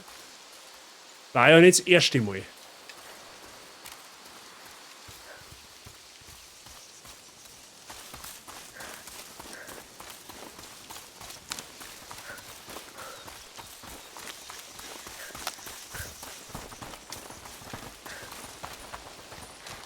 Ah, siehst du, was sag ich denn? Da ist etwas drin. Volltreffer. Gehen wir zurück. Ja, nehmen wir den Turm ein. Oh, du bist also ein Eroberer. Nur Türme. Der Rest interessiert ihn nicht. Ja, aber jetzt, du hast da bestimmt eine ehrenhafte Mama, die wo die da bestimmt wohnt. Ja, die war ja auch mal jung. Oder ist vielleicht noch jung. Ja, also das wird, naja. Alles, was ich jetzt sage, geht nach hinten los. Ja, siehst du, da haben wir ein Messer. Ja, ein Messer zum... Oh, du gehst so nach, du schon her. Was wohl dort oben ist? Vielleicht ja das Vogelnest. Oh, dort legt er seine Eier. Glaubst du, mein Vogel ist eine Mama? Wer weiß. Blöde Leitern. Oh.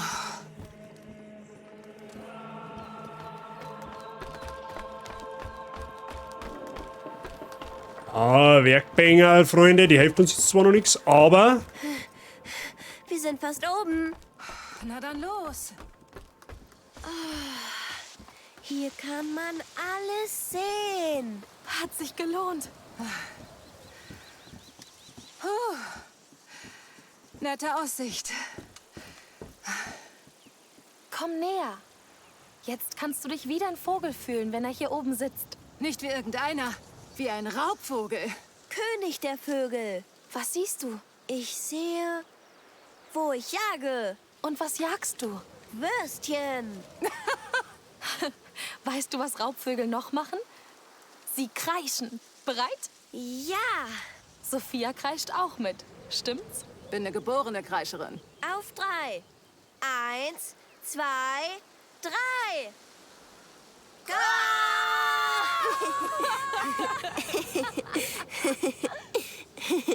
Rest in peace, Mr. Headphone User. Also gut, gehen wir wieder runter. Jetzt weiß jeder, dass wir hier sind. Übrigens, gut gekreischt, ihr beiden. Du warst auch ziemlich gut. Ich weiß, meine Kapitänsstimme. So eine braucht man, um das Rauschen des Meeres zu übertönen. Der Crew gefällt sie sicher. Noch hat sich keiner beschwert.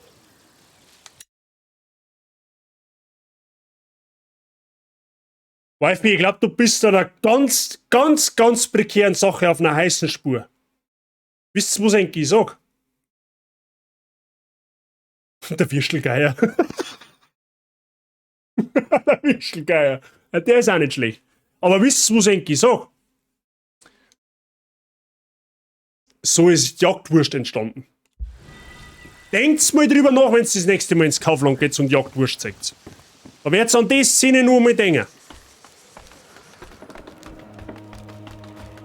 Der Würstelgeier.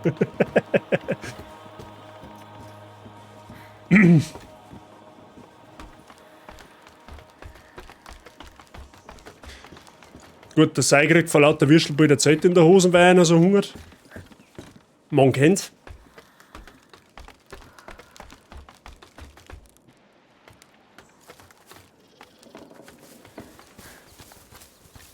Gut, haben wir das Mysterium um einen Würstelgeier.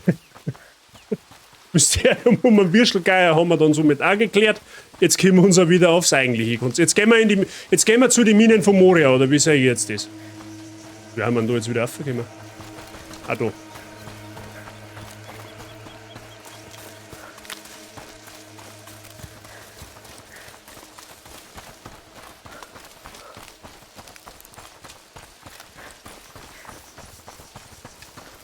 Gut, weiter gehen Berg. Ja? Schauen wir mal zu den. Wie Les Madres heißen es, glaube ich, hat es geheißen, oder? Irgendwie sowas. Ich bin leider ganz schlecht im Französisch. An der Stelle schauen wir ein dick Sorry an alle Franzosen da draußen, die wo das eventuell hören oder sehen oder irgendwann einmal auf YouTube zufällig finden.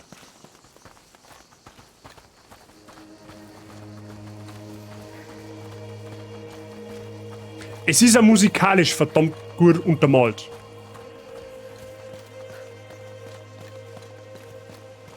Mhm. Der Bereich ist doch garantiert jetzt nicht ohne Grund angesperrt, ja? Aber was haben wir gemeint, dass wir da durchspazieren? Das war eigentlich klar, dass das nicht der Fall sein wird. Das ist er, der Weg zum Heiligtum. Also sind wir hier fertig? Ja, gehen wir. Oh, okay.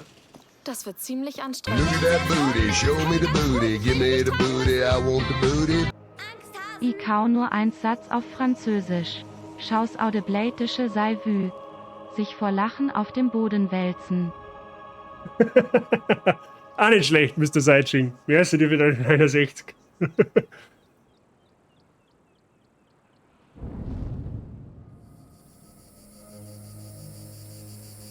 Oha. Alter, wie ist denn das gerendert, bitte? Bist du erschöpft? Wir laufen schon eine ganze Weile. Es ist nicht so hoch, wie es aussah. Ich will dich nicht enttäuschen, aber wir sind noch nicht da. Hier scheint jemand müder zu sein als du. Ich brauche das Meer. Die Berge konnte ich noch nie leiden. Ich mag Berge. Sie sind mächtig und groß. Steht man auf dem Gipfel, ist man auch so groß. Es ist das erste Mal, dass er einen besteigt. Wenn das so ist, dann lasst uns zusammen mächtig und groß sein. Okay. Erreiche Las Madres. Seht nur, wir sind fast am Heiligtum. Weißt du denn, was fast bedeutet? Ach komm, ohne Schweiß kein Preis. Sieh nur, wie groß es ist. Also optisch setzt das Spiel immer wieder einen drauf, gell? Also wenn du meinst, das schaut schon, jetzt schaut's perfekt aus, dann kommt das, ne? Dann kommt einfach dieses Bild.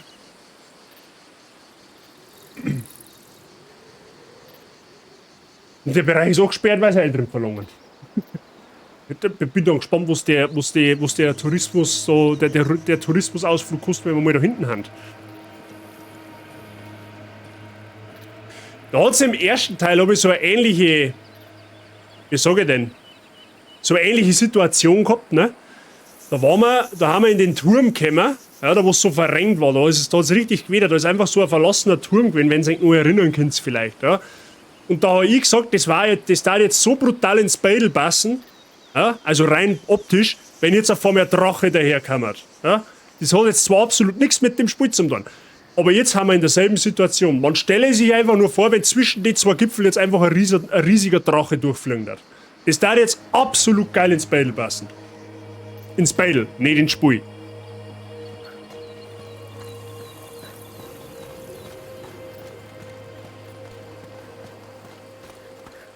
Bleibe aber Was erwartet ihr denn dort zu finden? Ich will den echten Vogel sehen. Oder den Baum. Den Teich. Ein Elixier wäre mir lieber. Etwas, das dir wirklich hilft, Hugo. Vielleicht hat der Vogel es ja. Ich habe vorhin ein paar Rezensionen gelesen, da sind wirklich Leute dabei, die motzen, weil das Spiel auf 4K nicht auf 60 Frames läuft. Da gibt es jetzt zwei Möglichkeiten. Entweder die Leute sind einfach nur dumm und wissen es nicht besser, oder das sind Leute, die wo immer meckern. Ja?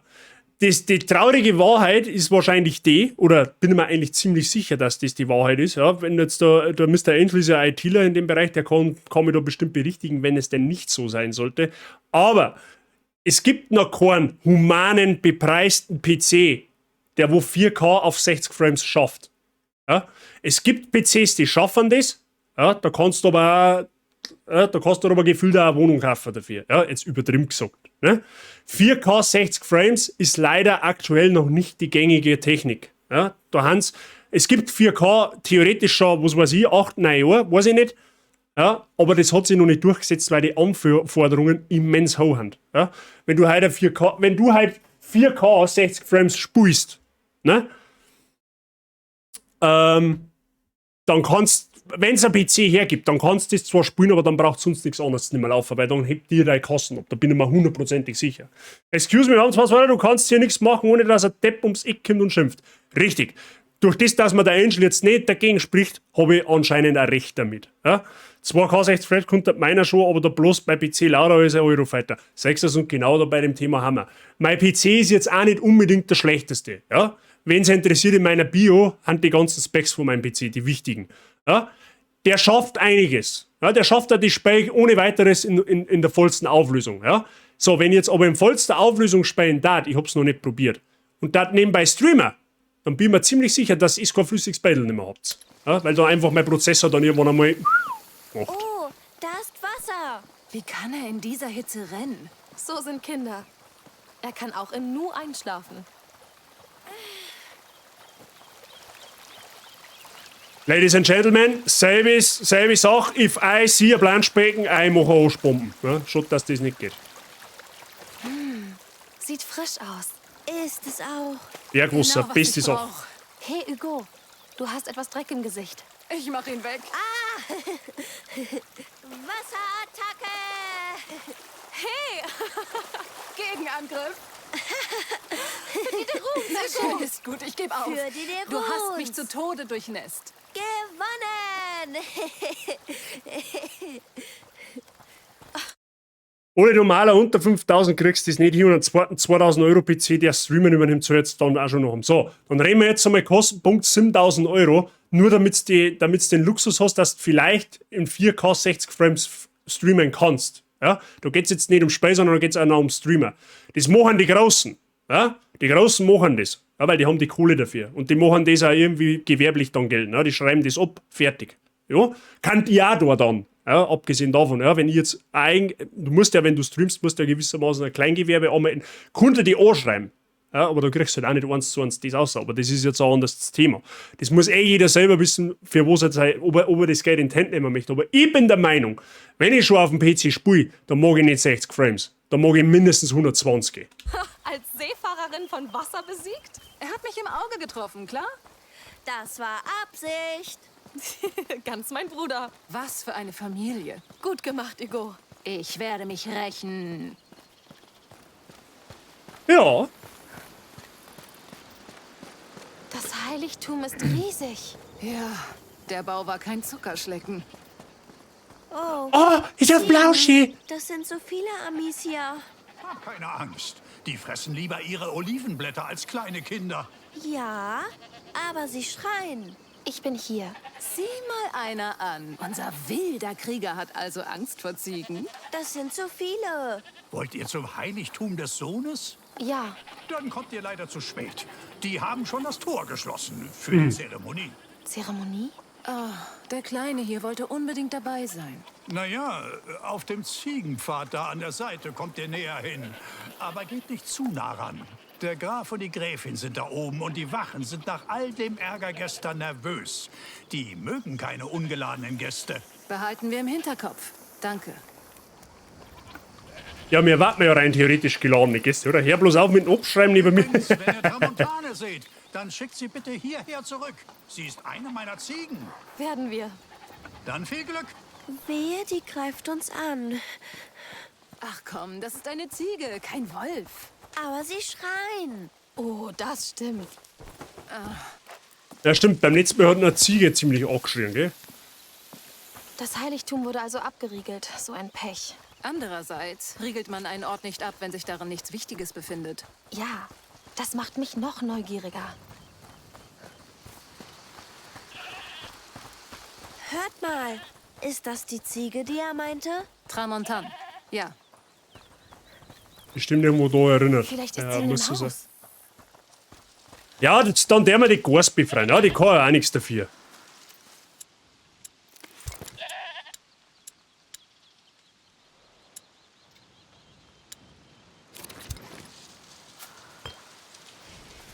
So.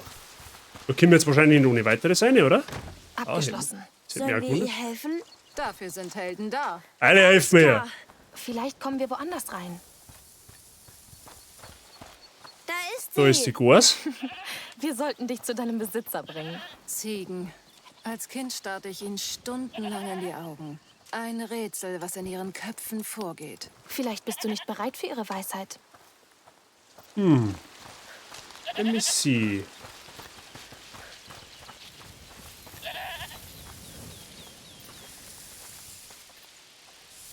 Aber warte mal, da musst schon irgendwie eingehen.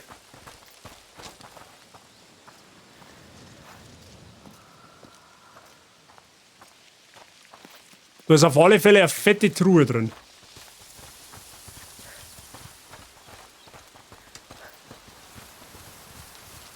Ah, ich hab's schon gesehen.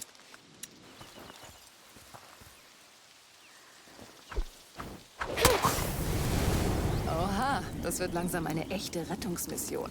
Ich hoffe, sie ist nett. Sie ist bestimmt dankbar. Auf ihre Weise. Wenn nicht, sperren wir sie wieder ein, oder? Keine Angst. Du hast 2 starke Leibwächterinnen. Brennt aber ganz schön lang, das Gras, du. 2 Ziege mit viel Bubble. So, ausbrennen. Ein Loch in der Wand. Ja, und du darfst reingehen. Ist so lustig. Nicht immer, aber meistens, ja.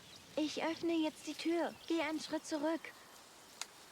Ja, der Hupenhauf da draußen, du Vollde.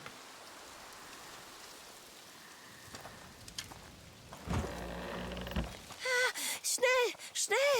So, liebe Goas, außer mit dir. Ah, da ist unsere Ausreißerin. Du hast sie gerettet, Hugo. Willst du ihr Hallo sagen?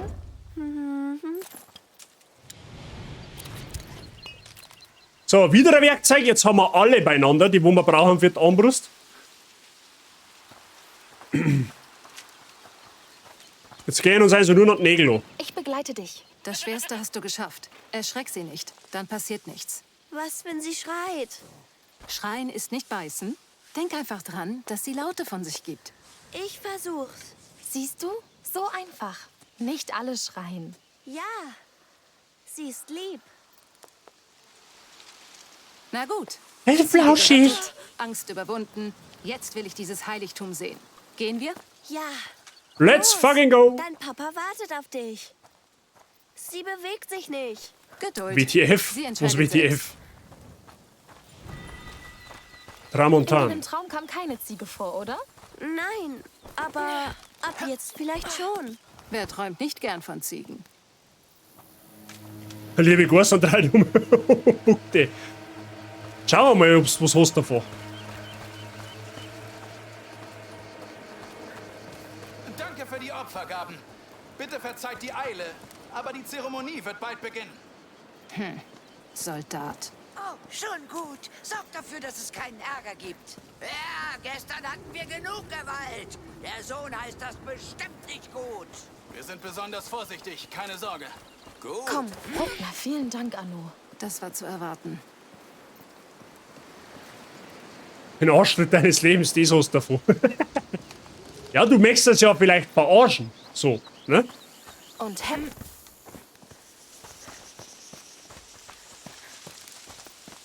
Hier geht's runter.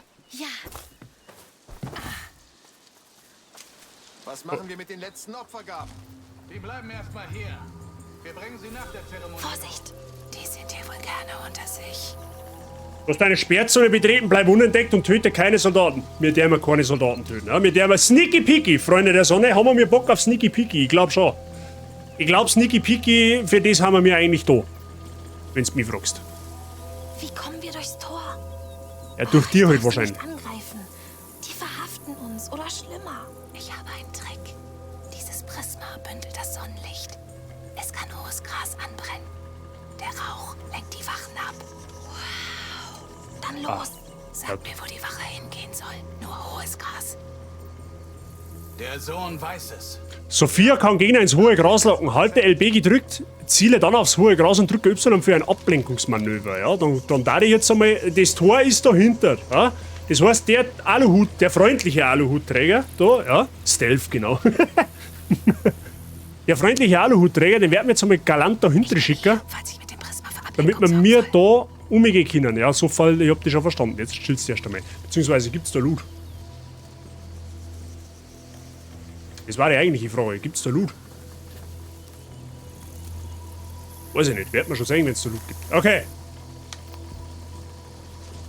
Versuch das. Hat geklappt. Sehr gut. Beweg dich, sobald er weg ist. Es hält nicht lange. Verstanden. Okay, das haben wir schon. Das ist Alkohol. Was? Verdammte Uniformen. Du kennst den Grafen ja. Er mag's eben förmlich. Naja, nächstes Mal bitten wir, bei den Ruinen Wache zu halten. So, jetzt wirkt es mal über.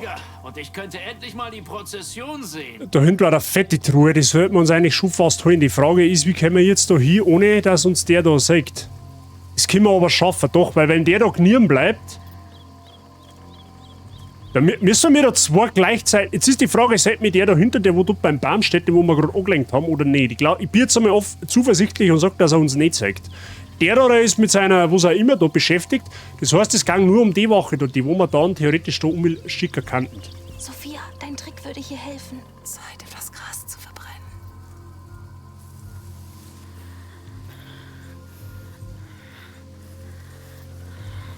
Hä? Rauch? Wo kommt der her? Los, Das wird die gar nicht so. So, jetzt haben wir da und jetzt können wir dann die Wache einfach auf das Gras da umschicken und können wir da looten.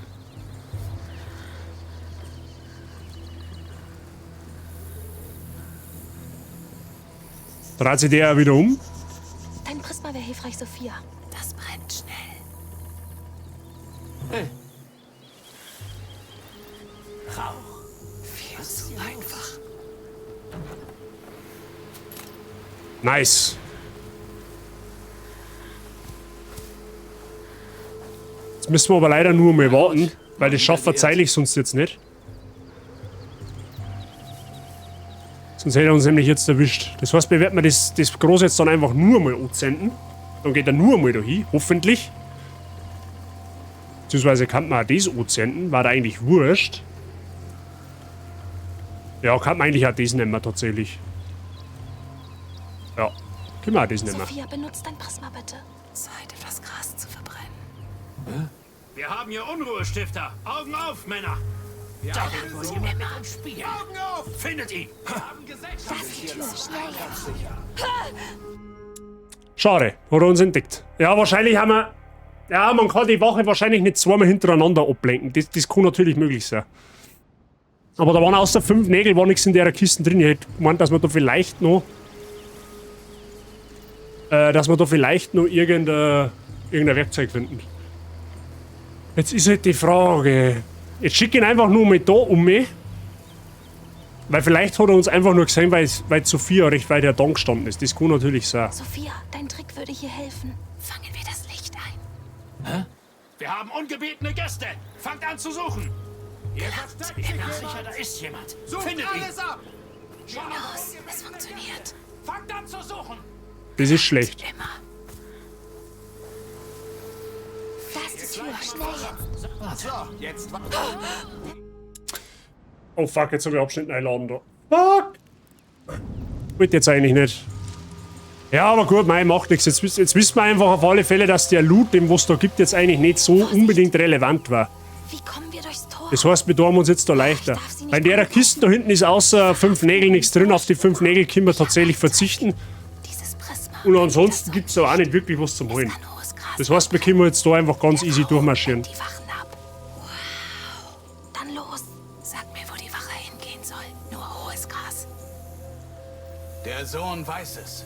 Ja, das ist es. Versuch das. Hat geklappt. Sehr gut. Beweg dich, sobald er weg ist. Es hält nicht lange. Da war auch nichts Besonderes nicht drin. Echt heiß, was?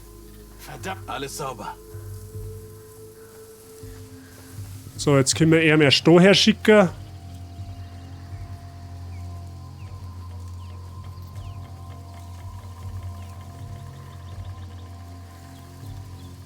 Dein Prisma wäre hilfreich, Sophia. Das brennt schnell. Und dann schickt man einfach da um und dann passt's. Rauch? Wo kommt der her? Los, es funktioniert.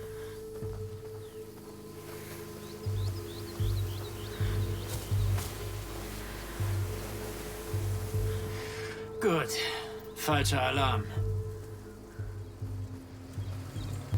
So, jetzt warten wir nochmal. Ja, weil man kann nämlich pro Groß nur einmal anzünden. Sonst fällt es nämlich auf.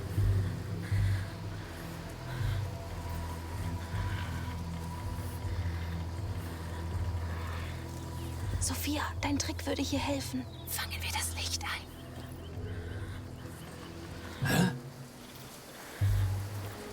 Wo zur Hölle kommt der Rauch her? Da ist die Tür, schnell jetzt. Okay.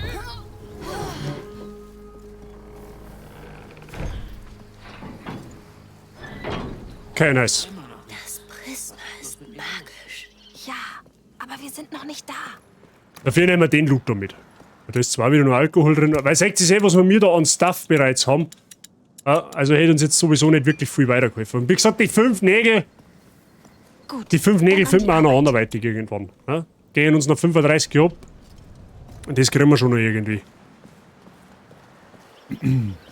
Hier lang, schätze ich. Oh, ziemlich hoch. Oh, wow. Bleibt an der Mauer. Los, weiter. Auf der Mauer, auf der da geht's aber weit runter, du heilige Scheiße, du. Oh, wie jetzt geschrien. Schreck. Mir geht's gut. Siehst du? Alles gut. Genug, Kunststückchen, Kleiner. Ich will hier weg. Ja, gehen wir weiter. Wir sind da. Geschafft. Geht es dir gut, Hugo? Tut mir so leid. Das war zu riskant. Mir geht's besser. Vielen Dank, Sophia. Kein Problem. Das ist bloß Ja, gut. mein schlimmster Albtraum. Wir sollten etwas laufen. Auf festem Boden. So gute Idee. Gute Idee, fester Boden ist immer gut zum Laufen. Oh, all diese Blumen. Die müssen für ihre Zeremonie sein. Oh oh. So wie es ausschaut, kommt da gleich wieder eine Stealth-Aktion. Mit ziemlicher Sicherheit sogar. Soldaten, in Deckung, schnell! Augen offen halten. Schwere Rüstung. Anu hat sie ganz schön auf Trab gehalten. Das ist zu viel des Guten für uns. Entdeckt werden ist ohnehin keine Option. Die bringen uns entweder um oder schmeißen uns von der Insel. Oh, leck, das glaube ich wird jetzt dezent anstrengend, weil wir dürfen ja keinen killen.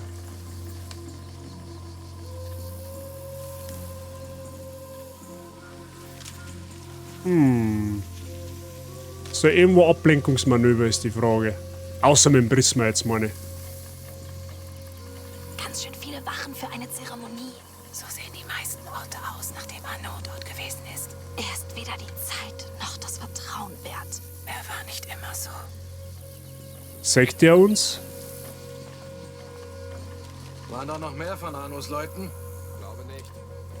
Auf dem Hauptweg ist zu viel los. Umgehen wir ihn. Vorsicht. Scheißkerle. Vermiesen die wichtigste Zeit des Jahres. Okay, da hinten ist auf alle Fälle ein Treppen. Und da ist ein Fackel drin.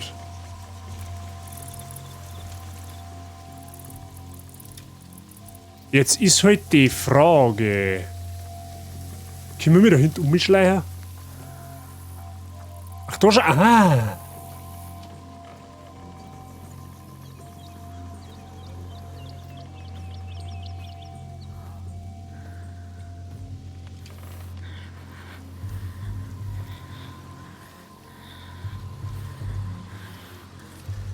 Also ich gehe jetzt damit davon aus, dass wir das eine oder andere mal jetzt entdeckt werden, okay?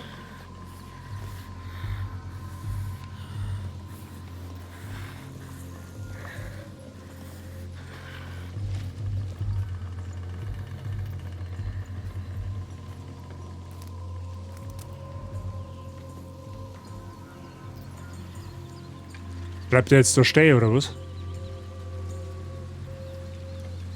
Na. Okay.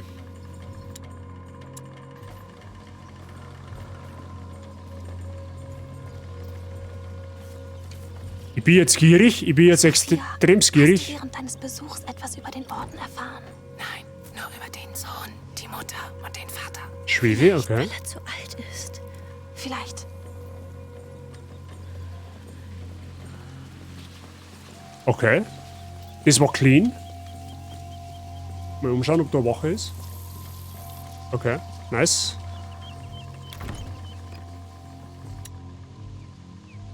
Okay, wir haben ein Maximum, das heißt, wir können den Alkohol gar nicht mehr mitnehmen.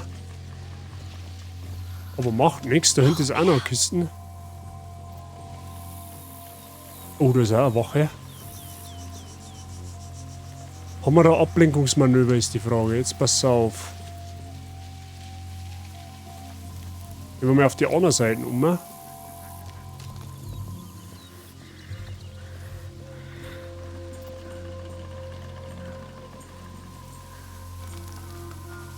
Okay, wir kommen da am Ende des Tages auf jeden Fall wieder so rum. Aber keiner. Oh, da ist auch noch eine. Okay, wir hätten theoretisch auch außen umschleichen können, merke ich. Wir schaffen das. Die sind bestimmt von der Zeremonie abgelenkt. Was ist das für eine Zeremonie? Gute Frage. Das sehen wir, wenn wir da sind. Der schaut aber auch nur noch okay, doch nicht. Gut, der Django geht wieder zurück.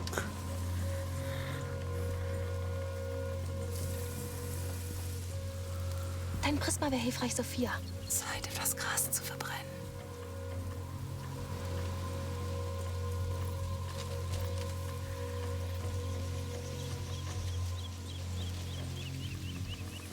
Geht der doch nicht hier, oder was? Gut, wenn der doch nicht hingeht, dann sagt uns aber normalerweise auch nicht, oder?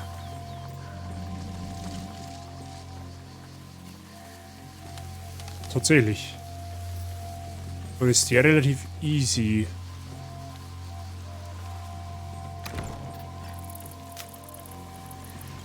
Okay, dann muss halt Peter, das passt. Gut, der ist relativ einfach. Ich wundere es nur, dass der uns entdeckt. Für Leute, die du kaum kennst, Sophia. Du weißt, das musst du nicht. Ich schulde euch was. Außerdem ist das alles einfach viel zu spannend. Na gut, aber bleiben wir vorsichtig. Das wäre ja ein Sakrileg. Der Sohn braucht Ruhe, keine Waffen. Ja, da hinten ist eine fette Truhe. Aber das Problem ist, da haben jetzt gleichzeitig 2 Wochen da oben auf der Treppe. Einer mit fetter Rüstung und der andere nur mit einem Aluhut. Ja? Und da hinter dem Baum steht auch noch einer. Den können wir aber, glaube ich, relativ einfach Richtung da nach rechts schicken, wenn du mich fragst. So, da kommen wir jetzt auch bestimmt herschleichen, weil da haben wir ja hinter dem Felsen geschützt. Ja. Richtig? Ja, okay. So.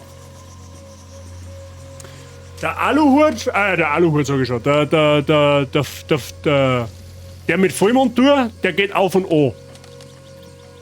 Das heißt, wenn wir die fette Truhe haben wollen, Träumst du oft von magischen Vögeln und so?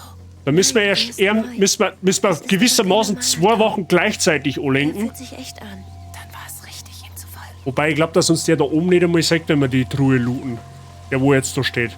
Wir müssen, glaube ich, wenn wir die Truhe looten wollen, nur auf den mit der Vollmontur aufschauen und dass er dahinter geht in das Groß, weil der dort gegenüber. Was? Was war das? Wart hier, ich sehe nach. Sie wissen von uns. Okay, der mit der Vollmontur, der sagt uns sogar dahinter.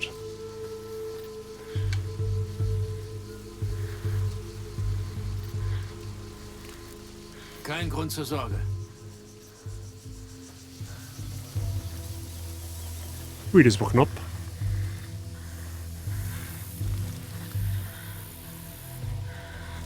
So, das heißt, das müssen wir, wenn ich die Truhe haben will, muss ich das jetzt richtig timen.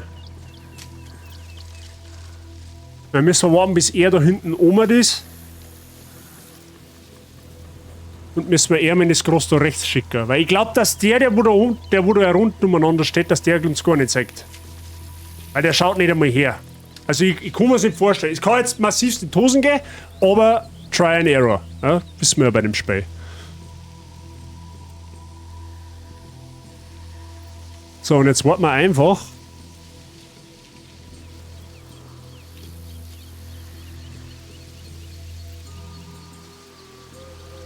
Bis dass er da hinten wieder umdreht.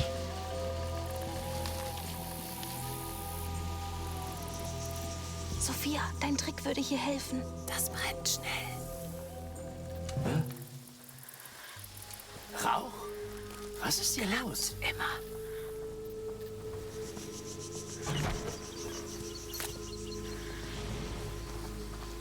Ich sehe niemanden.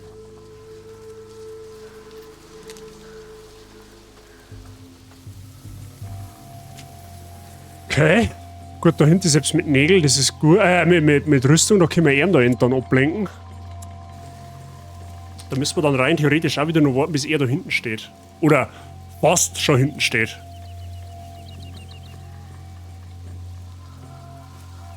Looten oder bluten? Genau so, Mr. Verb. Da gibt's nichts anderes. Man muss auch mal ein wenig ein Risiko gehen. Die Frage ist, warum dampft dem seine Keule?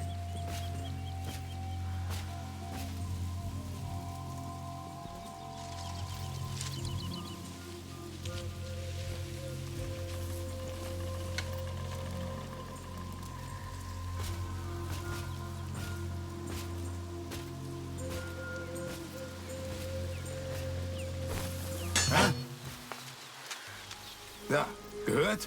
Ich schau mich um. Bleibt ihr nicht stehen?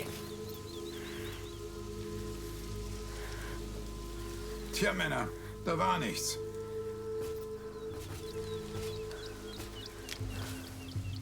Muss er weiter wegstehen.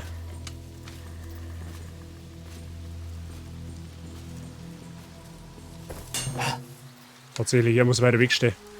Schon wieder? Ich will jetzt endlich wissen, was hier los ist. So, das war aber auch das höchste der Gefühle, gell? Also nochmal alarmieren dürfen wir die nicht, weil sonst kommen wir uns drauf. Kattel, habe ich die Ehre, grüß dich. Alles fit bei dir, steht aus deiner Chance. Fehlalarm. War ja klar.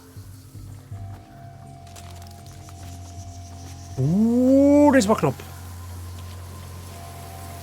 Also gut, es ist fast soweit. Ich sperre das Tor ab. Das Heiligtum darf nur von den Auserwählten betreten werden.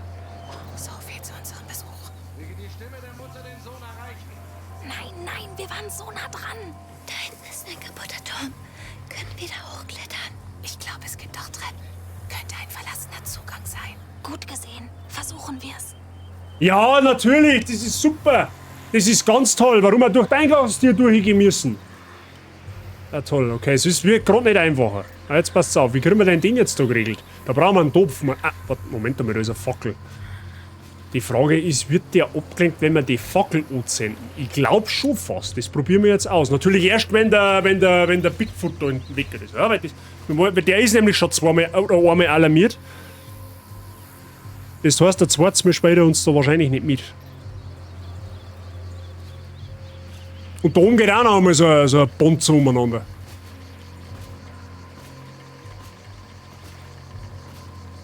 So, jetzt warten wir, bis das der weit nur weg ist, damit ja nichts passiert. Ja,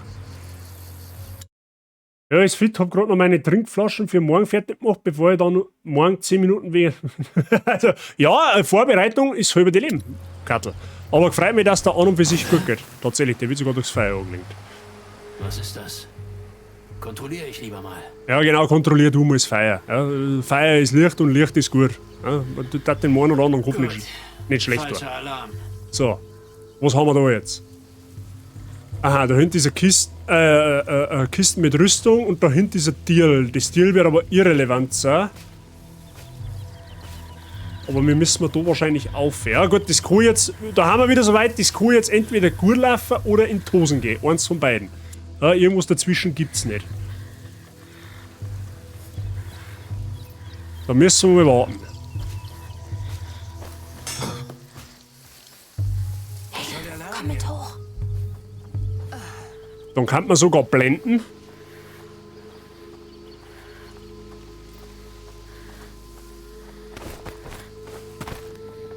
Nichts. Okay, das ist gut. Jetzt hoffe ich mal, dass da herum keiner ist. Hallo? Schaut gut aus. Wir schaffen es, Freunde. Wir sind gleich da.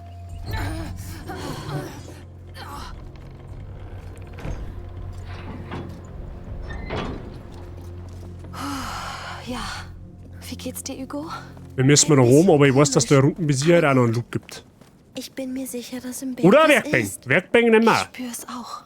Und ich vertraue euch beiden. So, da waren es nur noch 30 Nägel. Ja? Sparen wir uns auf.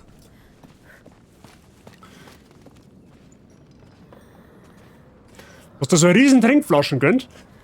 So 2,5 Liter meine haben die, gell? Ja, auch eine tatsächlich. Eine schwarze. Ich hab's zwar. Ich nehme es eigentlich nur her, wenn ich beim Tennisspielen bin, weil da ist tatsächlich wirklich ziemlich praktisch, wie wenn du nur so ein halbes Liter Becher dabei hast. Aber ja, Trinken ist wichtig. Mehr Trinken ist mehr gut. Also nicht alkoholische Getränke natürlich, versteht ihr. So, gehen wir mal ganz nach oben.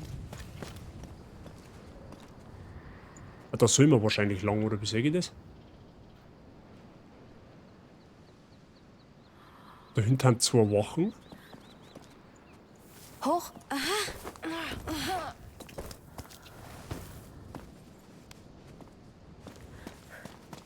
Hört her! Es ist fast soweit. Versammelt euch bitte. Der Graf und die Gräfin. Wir kommen wohl rechtzeitig. Was ist das? Oder ein Federn. Sieh mal. Ist sie vom Vogel? Musst du wissen. Glaube schon. Es wird ihm eine Ehre sein, wenn du sie trägst. Behalte sie, bis du ihn siehst. Ja, dann gebe ich sie ihm zurück. Okay. Ah, da war Erinnerung, okay. Aber jetzt für die Baustelle und fürs Training ab nächster Woche. Oh, wird ab nächste Woche durchgestartet, Kattel. Vorsicht, es geht runter. Gut, gut.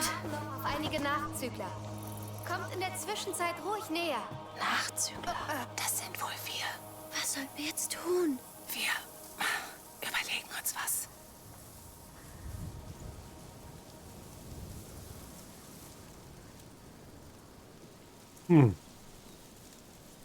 Die Frage ist, wie kommen wir da jetzt durch?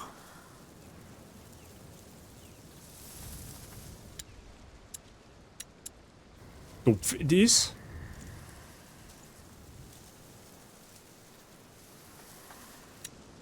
Kann ich den Topf nicht werfen, oder was?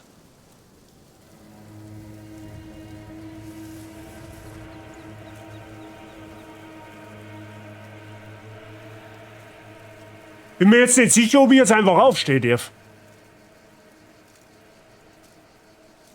Ja, dreimal wöchentlich geht's ins Fitnessstudio. Dreimal wöchentlich geht's ins Fitnessstudio, inklusive Ernährungsplan und Co. Sehr schön, Kattel. Sehr, sehr schön, dass du da deinen inneren Schweinehund besiegst und das angreifst. Sehr, sehr gut. Ich wünsche dir ganz viel Erfolg dabei. Ja? Und lass dich nicht demotivieren, ja? Auf die ersten paar Tage. Ja? Das dauert Zeit. Aber sehr gute Sache. Ja, Freunde, ich bin mir jetzt nicht sicher, wie du jetzt einfach aufstehst, ja, weil ich sehe jetzt da auf Anhieb, ich kann jetzt weder Ziel noch ablenken noch sonst irgendwas da, also so wie ich das sehe. Okay. Freunde und Kinder, heute feiern wir den längsten Tag des Jahres. Das Licht der Sommersonnenwende scheint ein weiteres Mal auf uns. Und doch, hier in den kalten Fluren, versteckt vor der Sonne, liegt der Sohn der Glutasche im Schlaf. Es wird Zeit, die Flamme des Phönix Der Phönix mit seiner Asche zu vereinen. Das ist ein Vogel. So beweisen wir, dass wir würdig sind, über ihn zu wachen. Als Mutter und als Vater. Lasst uns beten, Aber wir haben uns bevor verkleidet. wir hineingehen. Achso, nein, das haben wir nicht mehr. Ah, jetzt vergleiten wir uns wahrscheinlich.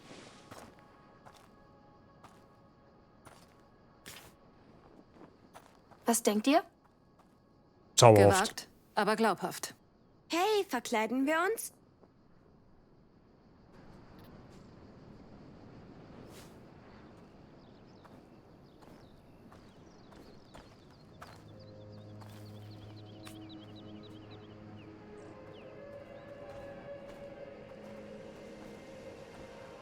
Wir schauen jetzt aus wie von so einer Sekten.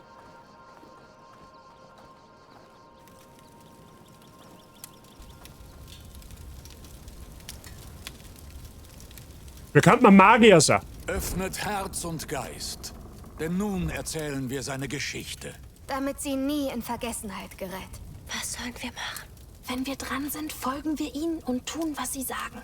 Sie dürfen uns nicht erkennen. Ja, los. Da warten wir wieder bei Stealth. Ui, das schaut aber imposant aus.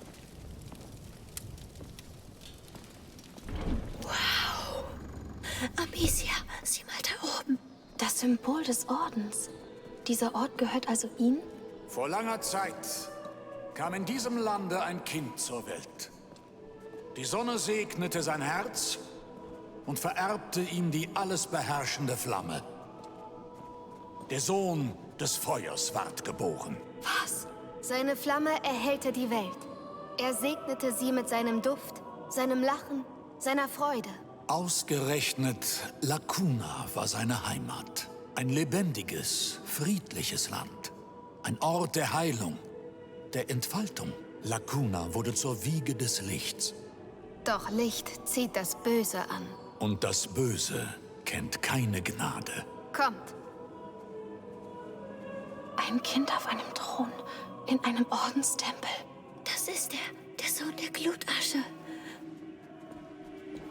Okay. Nehmt neben uns Platz. Guck mal, das Bild. Das ist der Träger der Makula.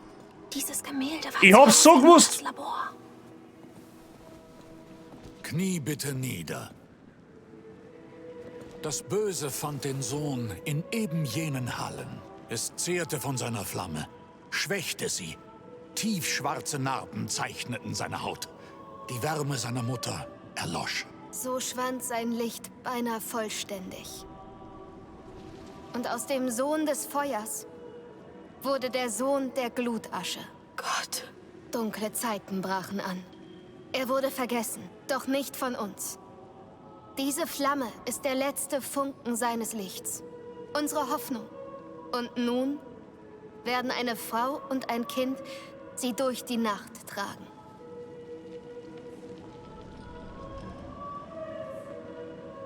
Ihr. Eure Köpfe sind geneigt. Diese Demut ehrt euch. Ihr werdet seine Flamme durch die dunkelste Stunde führen. So ein Zufall. Nehmt sie.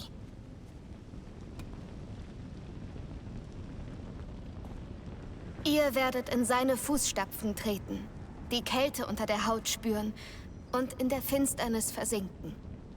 In der Ungewissheit. Ihr werdet durch die Augen der Mutter sehen, wie der Sohn stirbt. Ihr werdet Opfer und Zeuge zugleich. Erhaltet diese Fackel unbedingt am Leben. Die Träger wurden auserwählt. Nehmt Platz. Ich hab's ja fast vermutet, dass das mit dem Hugo zusammenhängen muss. Ja, das hat nicht anders sagen können. Warum habe ich das Gefühl, dass Rotzen kommen dann? Ich glaube auch. Wir müssen mitspielen. Gehen wir rüber.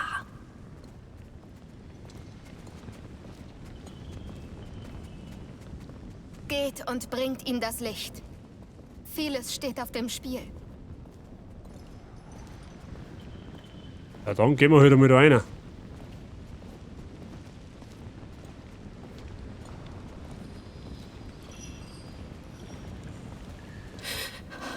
Das ist so unwirklich. Die Fresken, die Seuche. Die denken, dass der tote Sohn sie ausgelöst hat. Sie wissen also nichts von der Makula? Ich glaube nicht. Sie haben alles nur anders gedeutet und den Träger der Makula zu einem Gott gemacht. Amicia, das Wasser wird die Fackel löschen. Ich glaube, das gehört zum Ritual. In Abwesenheit des Lichts ertrinken.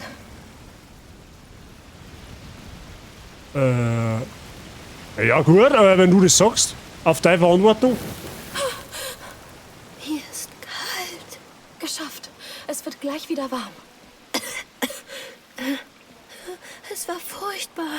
Du hast es geschafft. Ich dachte, ich ertrinke.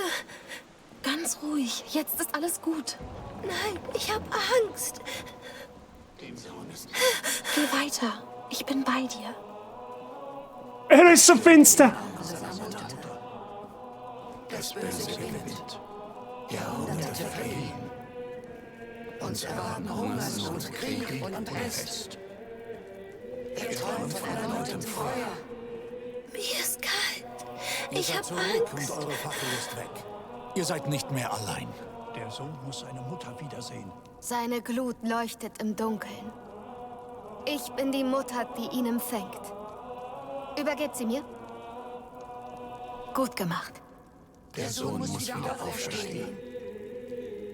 Hör mich, Sohn. Ich bin nicht mehr leer, denn deine Flamme lodert in mir. Ich bin die Mutter. Werde zum Phönix. Komm, Sohn des Feuers. Kommt. Blast auf die Flammen. Der Phönix. Es ist der Phönix. Ja, ich sehe ihn. Es ist wahr. Auch wenn der Orden dahinter steckt.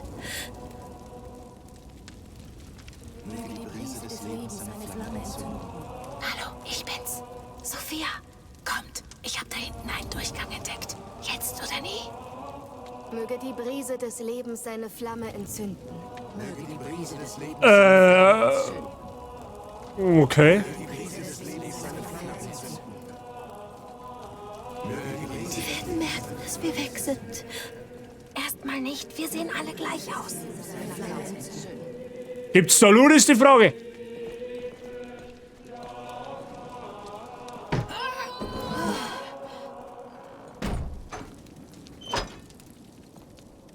Alles in Ordnung. Ich habe einen Phönix Nix auf der Tür gesehen, dann den Spalt. Gut gemacht. Sie sind beschäftigt. Gehen wir. Die Frage ist... Achso, okay.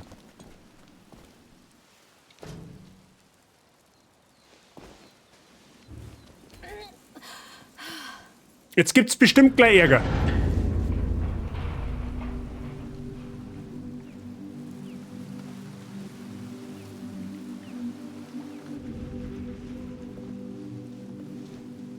Das ist unglaublich. Sehe ich auch so. Der Rodi, ja, der ist schon ausgeräumt für uns.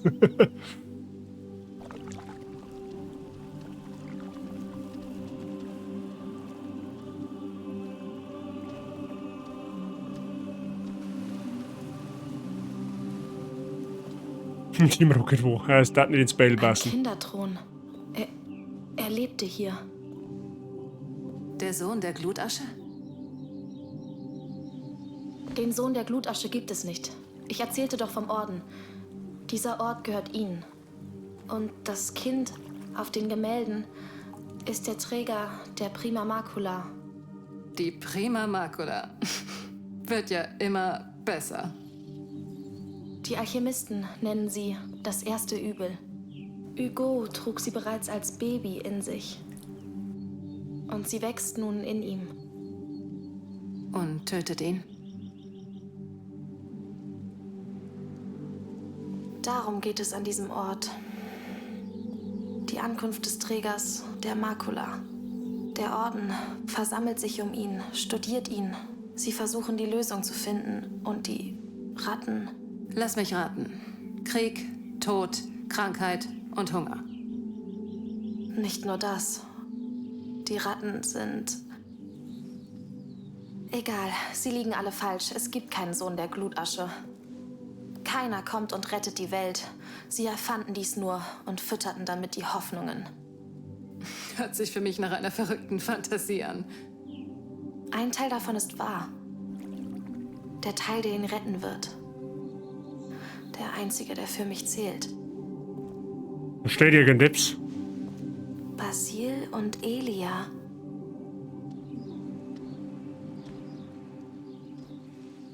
Nichts ist anders. Das Wasser ist nicht magisch. Das Wasser. Oh, aus dem heilenden Teich in deinem Traum. Es ist ein Symbol, wie Mutters Alchemiezeichnungen. Stehendes Wasser ist selten magisch. Hey, komm her. Das ist sein Thron und ich glaube, das ist sein Name. Basil? Er war ein Träger, so wie du. Du bist nicht der Einzige. Deshalb träumtest du von all dem hier. Etwas rief dich her, aus gutem Grund. Ich meine, sieh dich doch mal um. Wenn es eine Heilung gibt, dann hier. Und wer ist Elia? Sieht so aus, als ginge es noch weiter, hier hinten. Suchen wir weiter. Okay, interessant. Also er ist scheinbar, was ich jetzt so verstanden habe, Außergewöhnliche Dinge auf uns. so eine Art Nachfahre von dem, was alles mal passiert ist. Interessant.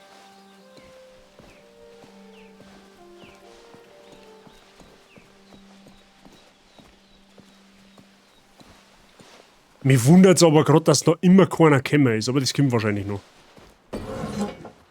Was ist das alles? Sind wir die Ersten, die hier reinkommen? Oh, eine Höhle. Stimmt. Sieht unberührt aus. Vielleicht zu heilig für sie? Okay. Ja, da kehrt er mal wieder angestappt. Hey, weißt du, wessen Zimmer das ist? Das ist Basilius' Zimmer. Stell dir das mal vor. Er hat hier gelebt, hier gespielt, gesessen, wo du gerade sitzt. Ist das nicht unglaublich? Ja. Und er hat Höhlen geliebt, wie du. Du liebst Höhlen? Ich auch. Er hatte einen Phönix. Ja, vielleicht hatte er auch den gleichen Traum. Was hat er uns noch hinterlassen? Ja, es fängt Also die Geschichte nimmt scheinbar gerade eine dramatische Wendung. Oder glaube, dass eine dramatische Wendung Ein kommt. hübsches Pferd. Genau deine Größe. Er war wohl so alt wie du. Ja, Einmal ablesen. Ja, da geht erst einmal sauber eine Wolken davon und dann passt es wieder. Das war sein Bett. wie schön. Basilius wurde ja wie ein König behandelt. Vielleicht war er einer. König Basilius. Er ist ja gewissermaßen auch einer. Ja? Sieh an. Das sind Leute. Wichtige Leute? Propheten? Gibt's im Orden Propheten? Die sind böse. Ich glaube, er hat sie mit dem Ball hier abgeschossen. Kann sein.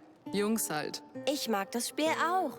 Kommt, es geht noch weiter. Ich würde eher vermuten, der in der Mitte ist der einzig Brave und die außen haben Bass. Oder er in der Mitte ist der Basilius, oder wie auch immer was, der hat die Makula und das außen ist im Endeffekt mehr oder weniger die Pest.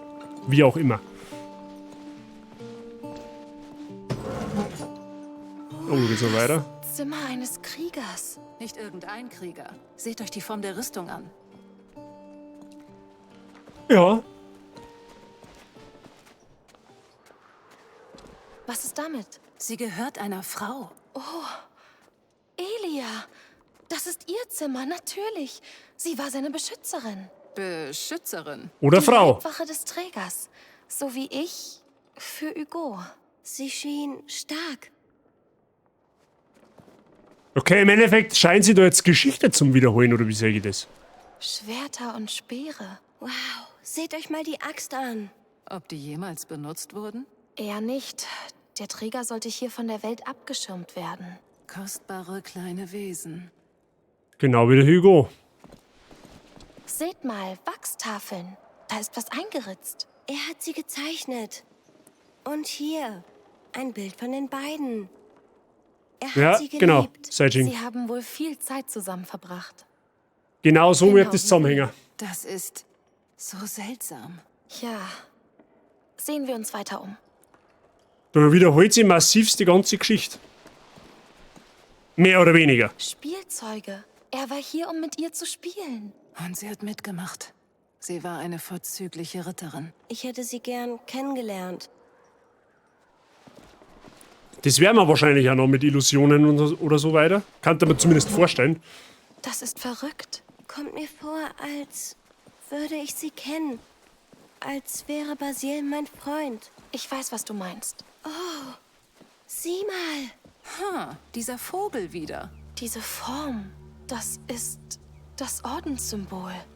Der Phönix ist der Orden. So einfach. Tut mir leid. Aber nein. Darum ist es auf ihren Gemälden über dem Sohn abgebildet. Sie dachten, sie wären etwas Besseres als er. Er war ihnen egal. Das ändert nicht, warum wir hier sind. Bringen wir das erst zu Ende, ja? Okay, krass. Der Orden ist quasi der Phönix.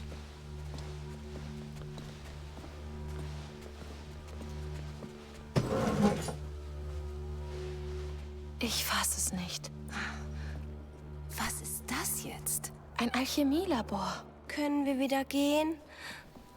Aber das scheint doch genau das zu sein, was du suchst, oder? Ja, aber... Das ist nicht nur einfach irgendein Labor. Such nach allem, was zu einem Elixier oder Trank führen könnte. Bücher, Zeichnungen oder Rohmaterialien. Bin dabei. Was haben sie in diesen Dingern gemacht? Gott, finde endlich was, bitte. Das ist alles Jahrhunderte alt. Was habe ich erwartet?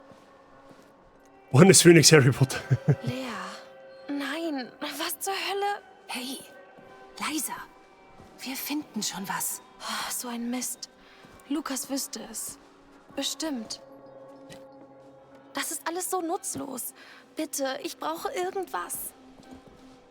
Hugo, hast du was gefunden? Dieser Tisch. Ein Atanor. Da Nein, lag er drauf. was da auch gekocht wurde. Warte, ich komme. Dieser Ort ist verrückt. Ich glaube, der Kleine braucht dich, Amicia. Ja. Hey, stimmt was nicht? Sie haben ihm sicher wehgetan. Hey, Ich weiß, dass du dir das anders vorgestellt hast, aber... Nichts ändert sich, Amicia. Aber Elia ließ nicht zu, dass sie ihm wehtun, oder? Du hast Baudin... Nein, ich wollte ihn aufhalten, aber... Ich weiß, du hast es versucht. Tut mir leid. Hey, kommt her, ihr beiden. Sophia, wo bist du? Oben. Wie bist du da hingekommen? Hinter den Vorhängen. Ach doch, du, jetzt wollte ich gerade sagen, dass sie dich da auf wie teleportiert, oder was?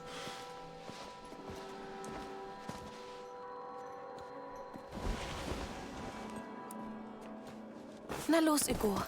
Was ist das? Keine Tür. Ist das eine Art Beobachtungsraum?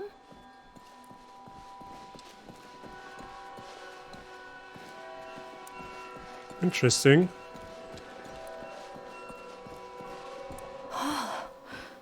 Was hast du gefunden? Schaut aus wie ein Lehrzimmer. Bibliothek der Alchemisten. Offenbar haben sie das Kind von hier aus beobachtet. Wie in einem Käfig. Wir sind genau über dem Labortisch. Das ist falsch. Stell dir die Mistkerle vor, wie die ihn anstarren. Wir müssen wissen, was sie erfahren haben. Hab vielleicht eine Spur. Wird ein Elixier erwähnt? Nein, aber sie haben Dinge notiert. Was ist das? Deine Alchemisten notierten alles, was dem Träger zustieß. Geordnet nach Datum. Der letzte Eintrag ist aus dem Jahr 541. Also rund 900 Jahre vorher. 40? Was steht da? Seit dem Kloster hatte ich keinen Latein mehr, aber sie erwähnen Basilius. Und, Elia Dragas, seine Beschützerin. Das geschah alles schon mal. Sie waren wie wir. Was passierte dann? Der Orden trennte die Beschützerin von ihrem Träger. Sie wehrte sich und wurde festgenommen, in der Nähe eines runden Turmes. Sie brachten sie in eine Kapelle? Ja, Kapelle, in einer Festung. Und Basilius, wo war er? Das steht da nicht. Aber wir haben immerhin Hinweise. Eine Festung, ein runder Turm.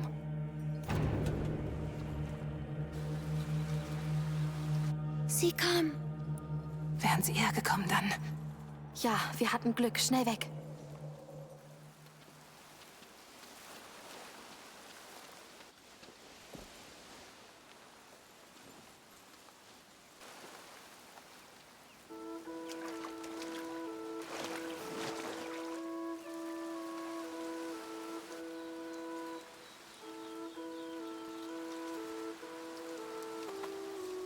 Dadurch? Riskant, aber das Wasser wird helfen. Dann los. Das Wasser?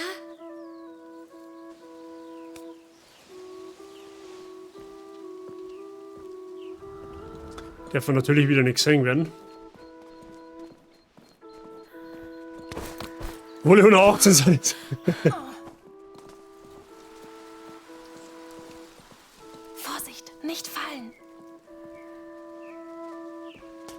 Verdorbenes Wasser, besiegle unsere Entschlossenheit. Um bei dir zu sein, Tag und Nacht. Ich fühle deine Krankheit. Ich teile deinen Schmerz. Wir beschützen dich. Wir kümmern uns um dich. Ich bin der Vater, der auf dich wartet. Ich bin die Mutter, die auf dich wartet. Komm zu uns, wenn du bereit bist. Wir sind es. Wie können sie in dem Wasser stehen? Sie begehren dieses Kind so sehr. Schade, dass sie sich so irren. Wie ich.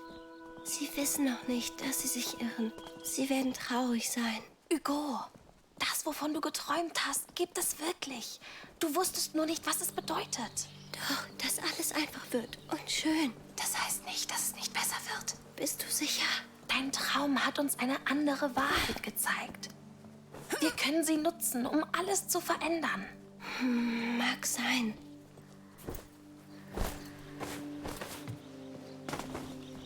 Wir sind fast da. Die kriegen Gott sei Dank nichts mit, okay.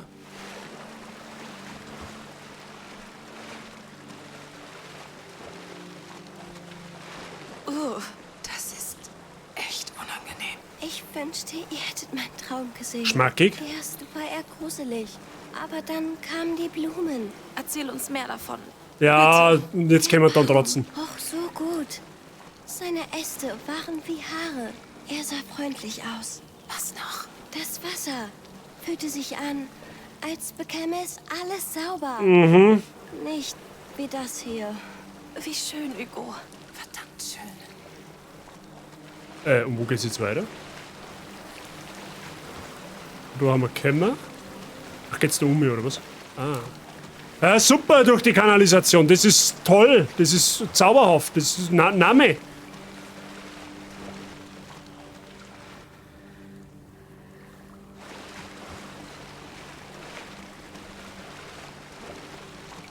Wir sind da.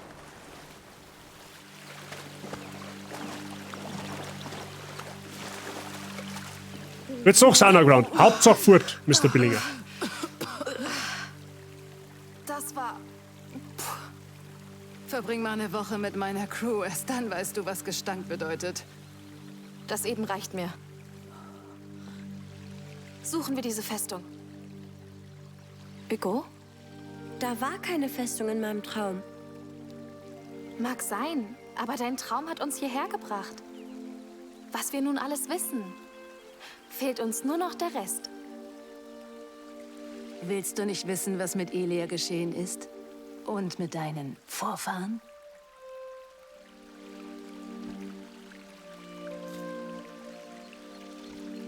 Alles wird gut werden.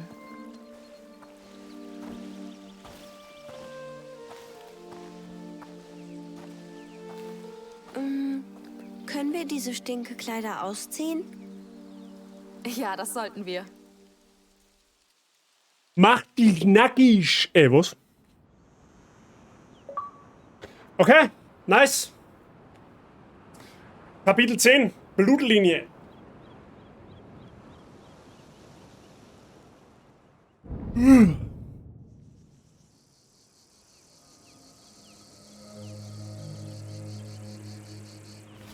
Na bitte. Sehr unauffällig versteckt. Wir sind gut. Und du bist das listigste Kind, das ich jemals traf.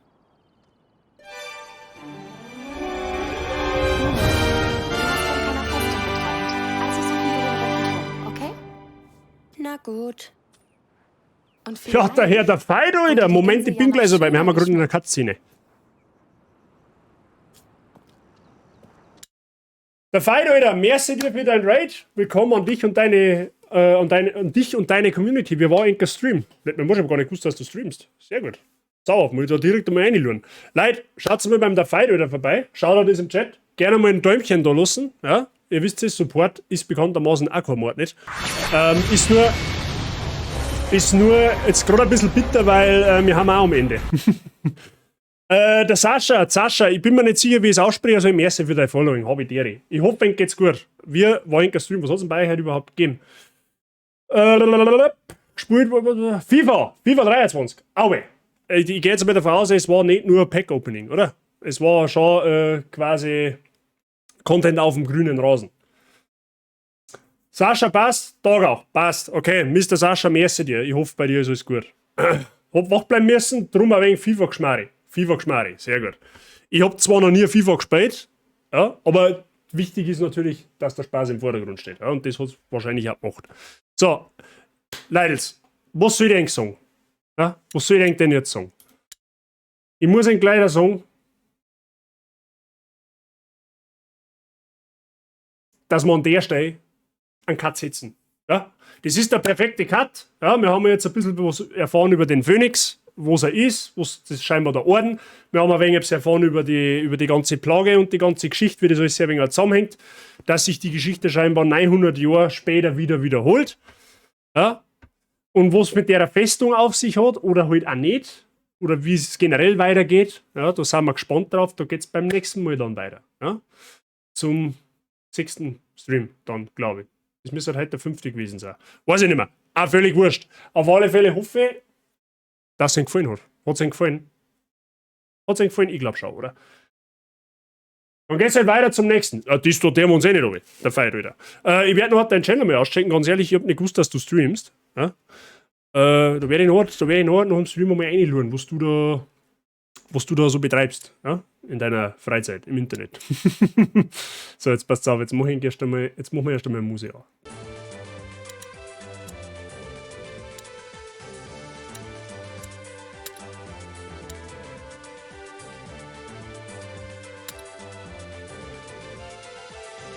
Reden wir nicht drüber. 13 von 10, bin gespannt, was da noch kommt. Ja, ebenfalls. Also ich bin jetzt auch sehr, sehr... Es wird von Stream zu Stream nicht leichter mit der Spannung. Ja, und ich bin sehr, sehr gespannt, wie es da weitergeht. Und vor allem, wie das endet. Patschi, habe ich dir. Servus, grüß dich. Also, Hut ab. An die Entwickler, dickes, fettes Hut ab. Die setzen am Vorgänger einfach nochmal einen drauf. Nicht nur einen, sondern meiner Meinung nach sogar 2 drauf. Ja. Wie man halt jetzt am Ende, je nachdem wie das halt ausgeht, ja, das weiß man ja jetzt noch nicht, also ich zumindest weiß nicht. Je nachdem wie das ausgeht, hoffe ich, dass vielleicht eventuell sogar nochmal einen Nachfolger gibt. Ja. Wenn es einen sauberen Abschluss hat, dann braucht von mir aus keiner mehr kommen.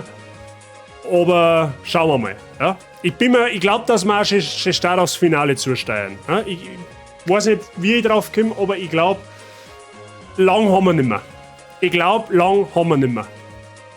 Müssen wir mal schauen. Aber das sehen wir dann nicht, wenn es soweit ist. Wenn es gar ist, ist es gar. Und wenn es nach 30 Stunden geht, geht es von mir aus noch 30 Stunden, weil ich sage es ist, das Spiel ist so eine absolute Bereicherung auf dem Spielemarkt aktuell, das wirklich, wirklich, wirklich eigentlich illegal ist. Ja? Es passt optisch, es passt von der Atmosphäre her, es passt von der fucking Story her. Es ist einfach wirklich geil zum Spielen. Da kannst einfach nichts anderes nicht sagen. Das glaube ich da nicht. Erst einmal einen YBO fragen, was der davon hat. Nein, wie gesagt, der YBO ist ja schon durch. Ja, der war letztes Mal ganz glücklich, dass er wieder zuschauen dürfen hat. Weil er wollte sich ja nicht spoilern lassen, was auch voll okay ist an der Stelle. Und er hat das Einzige, was er gesagt hat, wir sollen uns darauf gefasst machen, es wird noch richtig intens. Ja, und wenn der YBO das sagt, dann glaube ich ihm das auch. Ja, aber mehr weiß ich nicht. Ja. Heute war es tatsächlich eher ein bisschen ruhiger tatsächlich. Ja. Es ist nicht viel passiert. Es war einmal eine Schleicheinheit dabei. Es war viel Lore. Ja. Heute war viel Hintergrundwissen dabei. Und ja, im Endeffekt, wir werden mal sehen, wie es weitergeht. Geschimpft wie ein Rohrspatz, oder? Ja, weil Bugs und weil halt... ich kann ihn schon irgendwo verstehen. Er hat dahingehend geschimpft, weil das Spiel wirft dich halt ein paar Mal wirklich ganz mies ins eiskalte Wasser. Ja? Du musst Schleier oder irgendwas da und du siehst auf dem ersten und auf dem zweiten Blick nicht, was genau eigentlich Phase ist. So, und dann stirbst, wenn du halt in dem Spiel einen falschen Schritt machst, wenn du da blind irgendwo reingehst, dann stirbst du einen dreckerten Tod. Ja? Das Spiel, das habe ich auch schon erwähnt, ist ein bisschen schwerer als der Vorgänger. Ja? Aber ich kann das Spiel aufgrund dessen nicht verurteilen. Ja? Das Spiel ist halt nicht dazu gedacht, dass du da blind aufs erste Mal Deathless durchgehst. Wenn das einer schafft, das Spiel zum ersten Mal blind, ohne irgendeinen Tod zum Sterben, den gebe ich VIP. Ja? Weil das Versprechen kann ich geben, weil das wird es nicht geben. Weil das ist unmöglich. Das kannst du nicht schaffen. Also ist meine Meinung. Ja? Aber das, wie gesagt, ich kann ein Spiel nicht schlecht drehen, für was ausgelegt ist. Ja, das Spiel ist darauf ausgelegt, dass du da sneaky-peaky irgendwo durch musst. Ja, mit Offensive geht's nicht so gut. Es ist möglich, dass du da mal überbrückst, aber es ist nicht möglich, dass du Horden vom Gegner tötest. Das geht nicht. Also 80% von dem Spiel ist Schleier und 20% ist halt ein bisschen Action. Ja, sagen wir 70% Schleier und 30% Action. Ja. Aber sonst, ich kann nichts Schlechtes sagen bisher.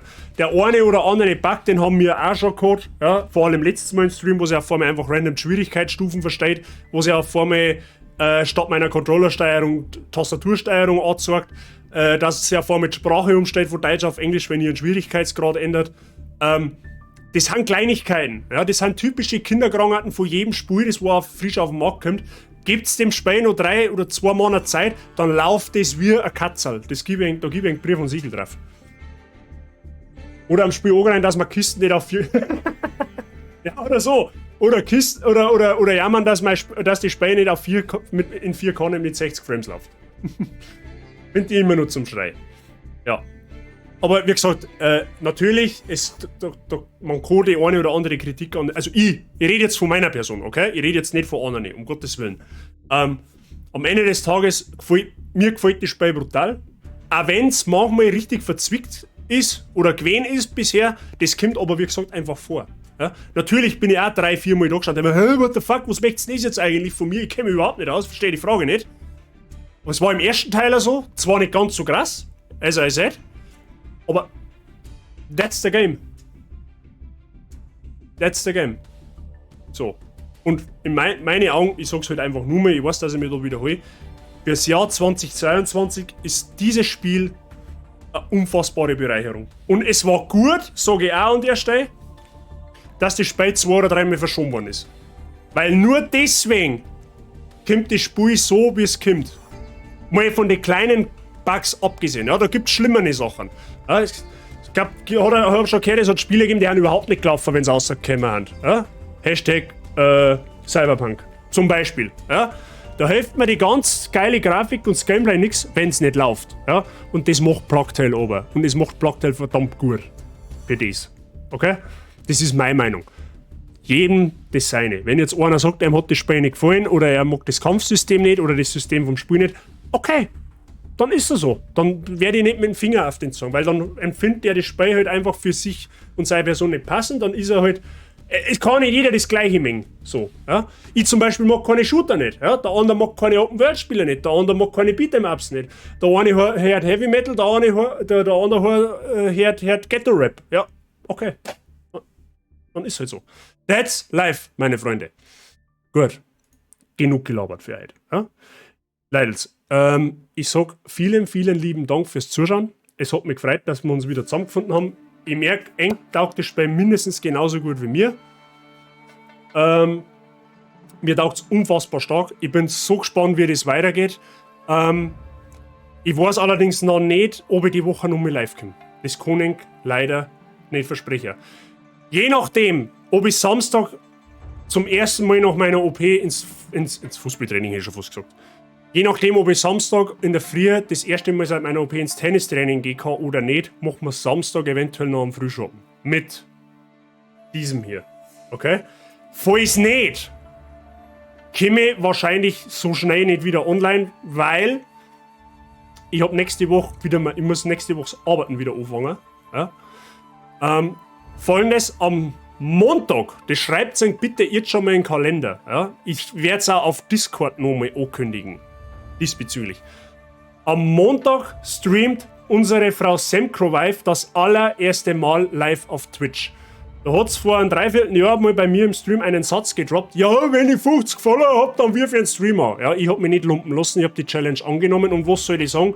Wir, also die Bazi Gang und auch andere Communities, haben das so weit drin, dass sie über 50 Follower zusammenbringt. Also bitteschön, bei der Frau Semcrowife, da ist der Shoutout im Chat. Vorbeischauen, ein Following da lassen, wer es noch nicht da hat. Und am Montag um 14 Uhr dabei sein. Ich weiß nicht, was macht. Ich habe mir nur sagen lassen, es wird ein verdammt unterhaltsamer Content werden. Mehr weiß ich nicht. Okay? Also bitte an der Stelle folgen. Ich werde es auf Discord nochmal ankündigen. Auch da ist der Link im Chat. Wer noch nicht drauf ist, gerne mal auf meinen Discord-Server vorbeischauen. Okay? Ansonsten komme ich wahrscheinlich erst Ende nächster Woche wieder online, sollte ich Samstag nicht online kommen. Warum? Ich habe Montag streamt Wi-Fi, das ist fix. Am Sonntag hat der Dampf sein 12er, da werde ich auch nicht reingrätschen. Und am Dienstag, weiß ich nicht, ist Feier. Vielleicht machen wir Dienstag ist eine Feier, dann machen wir vielleicht Dienstag am Frühschoppen. Ja, schauen wir mal. Wie gesagt, alles, was wissen wir jetzt, kriegt ihr auf Discord mit. Okay? Vielen lieben Dank. So. Dann schau ich jetzt einmal noch, wer live ist, weil dann wird man auch noch weiterreden. Let me see. Wen wir da haben.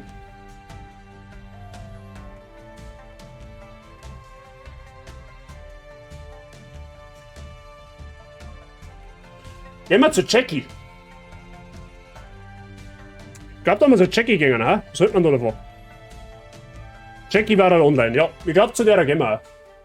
Die spielt die Wow oder die Wur, keine Ahnung, ist ein Horrorspiel. Ihr möcht's Horror. Abgesehen davon, Resident Evil kommt auch bald raus, da werden wir auch bald spielen. Okay? Leils. merci fürs Zuschauen. Merci für ein Raid nochmal an die. Der Fight nochmal für die neuen Follower. Danke. Merci für die Resubs. Merci für die Bits und für den ganzen Support. As always. Es freut mich, dass ihr euch unterhalten fühlt. Es freut mich, dass immer wieder da einer kommt und mit mir schon ins Internet sitzt. Wir sehen uns eventuell Samstag, vielleicht spätestens Dienstag. Ja? Und wir hören uns am Montag bei der Wi-Fi. Um 14 Uhr. Ich sag's nur mal. Okay? Macht's einen schönen Abend. Bleibt's mal sauber, bleibt's mal geschubst. Und vor allem bleibt's mal flauschig und bei der Jackie eskalieren. Okay? Vielen Dank dafür. Schöner Abend euch. Habe die ich bin für heute raus. Merci nochmal und bis die Tage. Pfiat euch. Hat's euch einig. GSC Hubst. So nämlich. Das ist der Rausschmeißer. Sei merci dir. Auf Wiederschauen.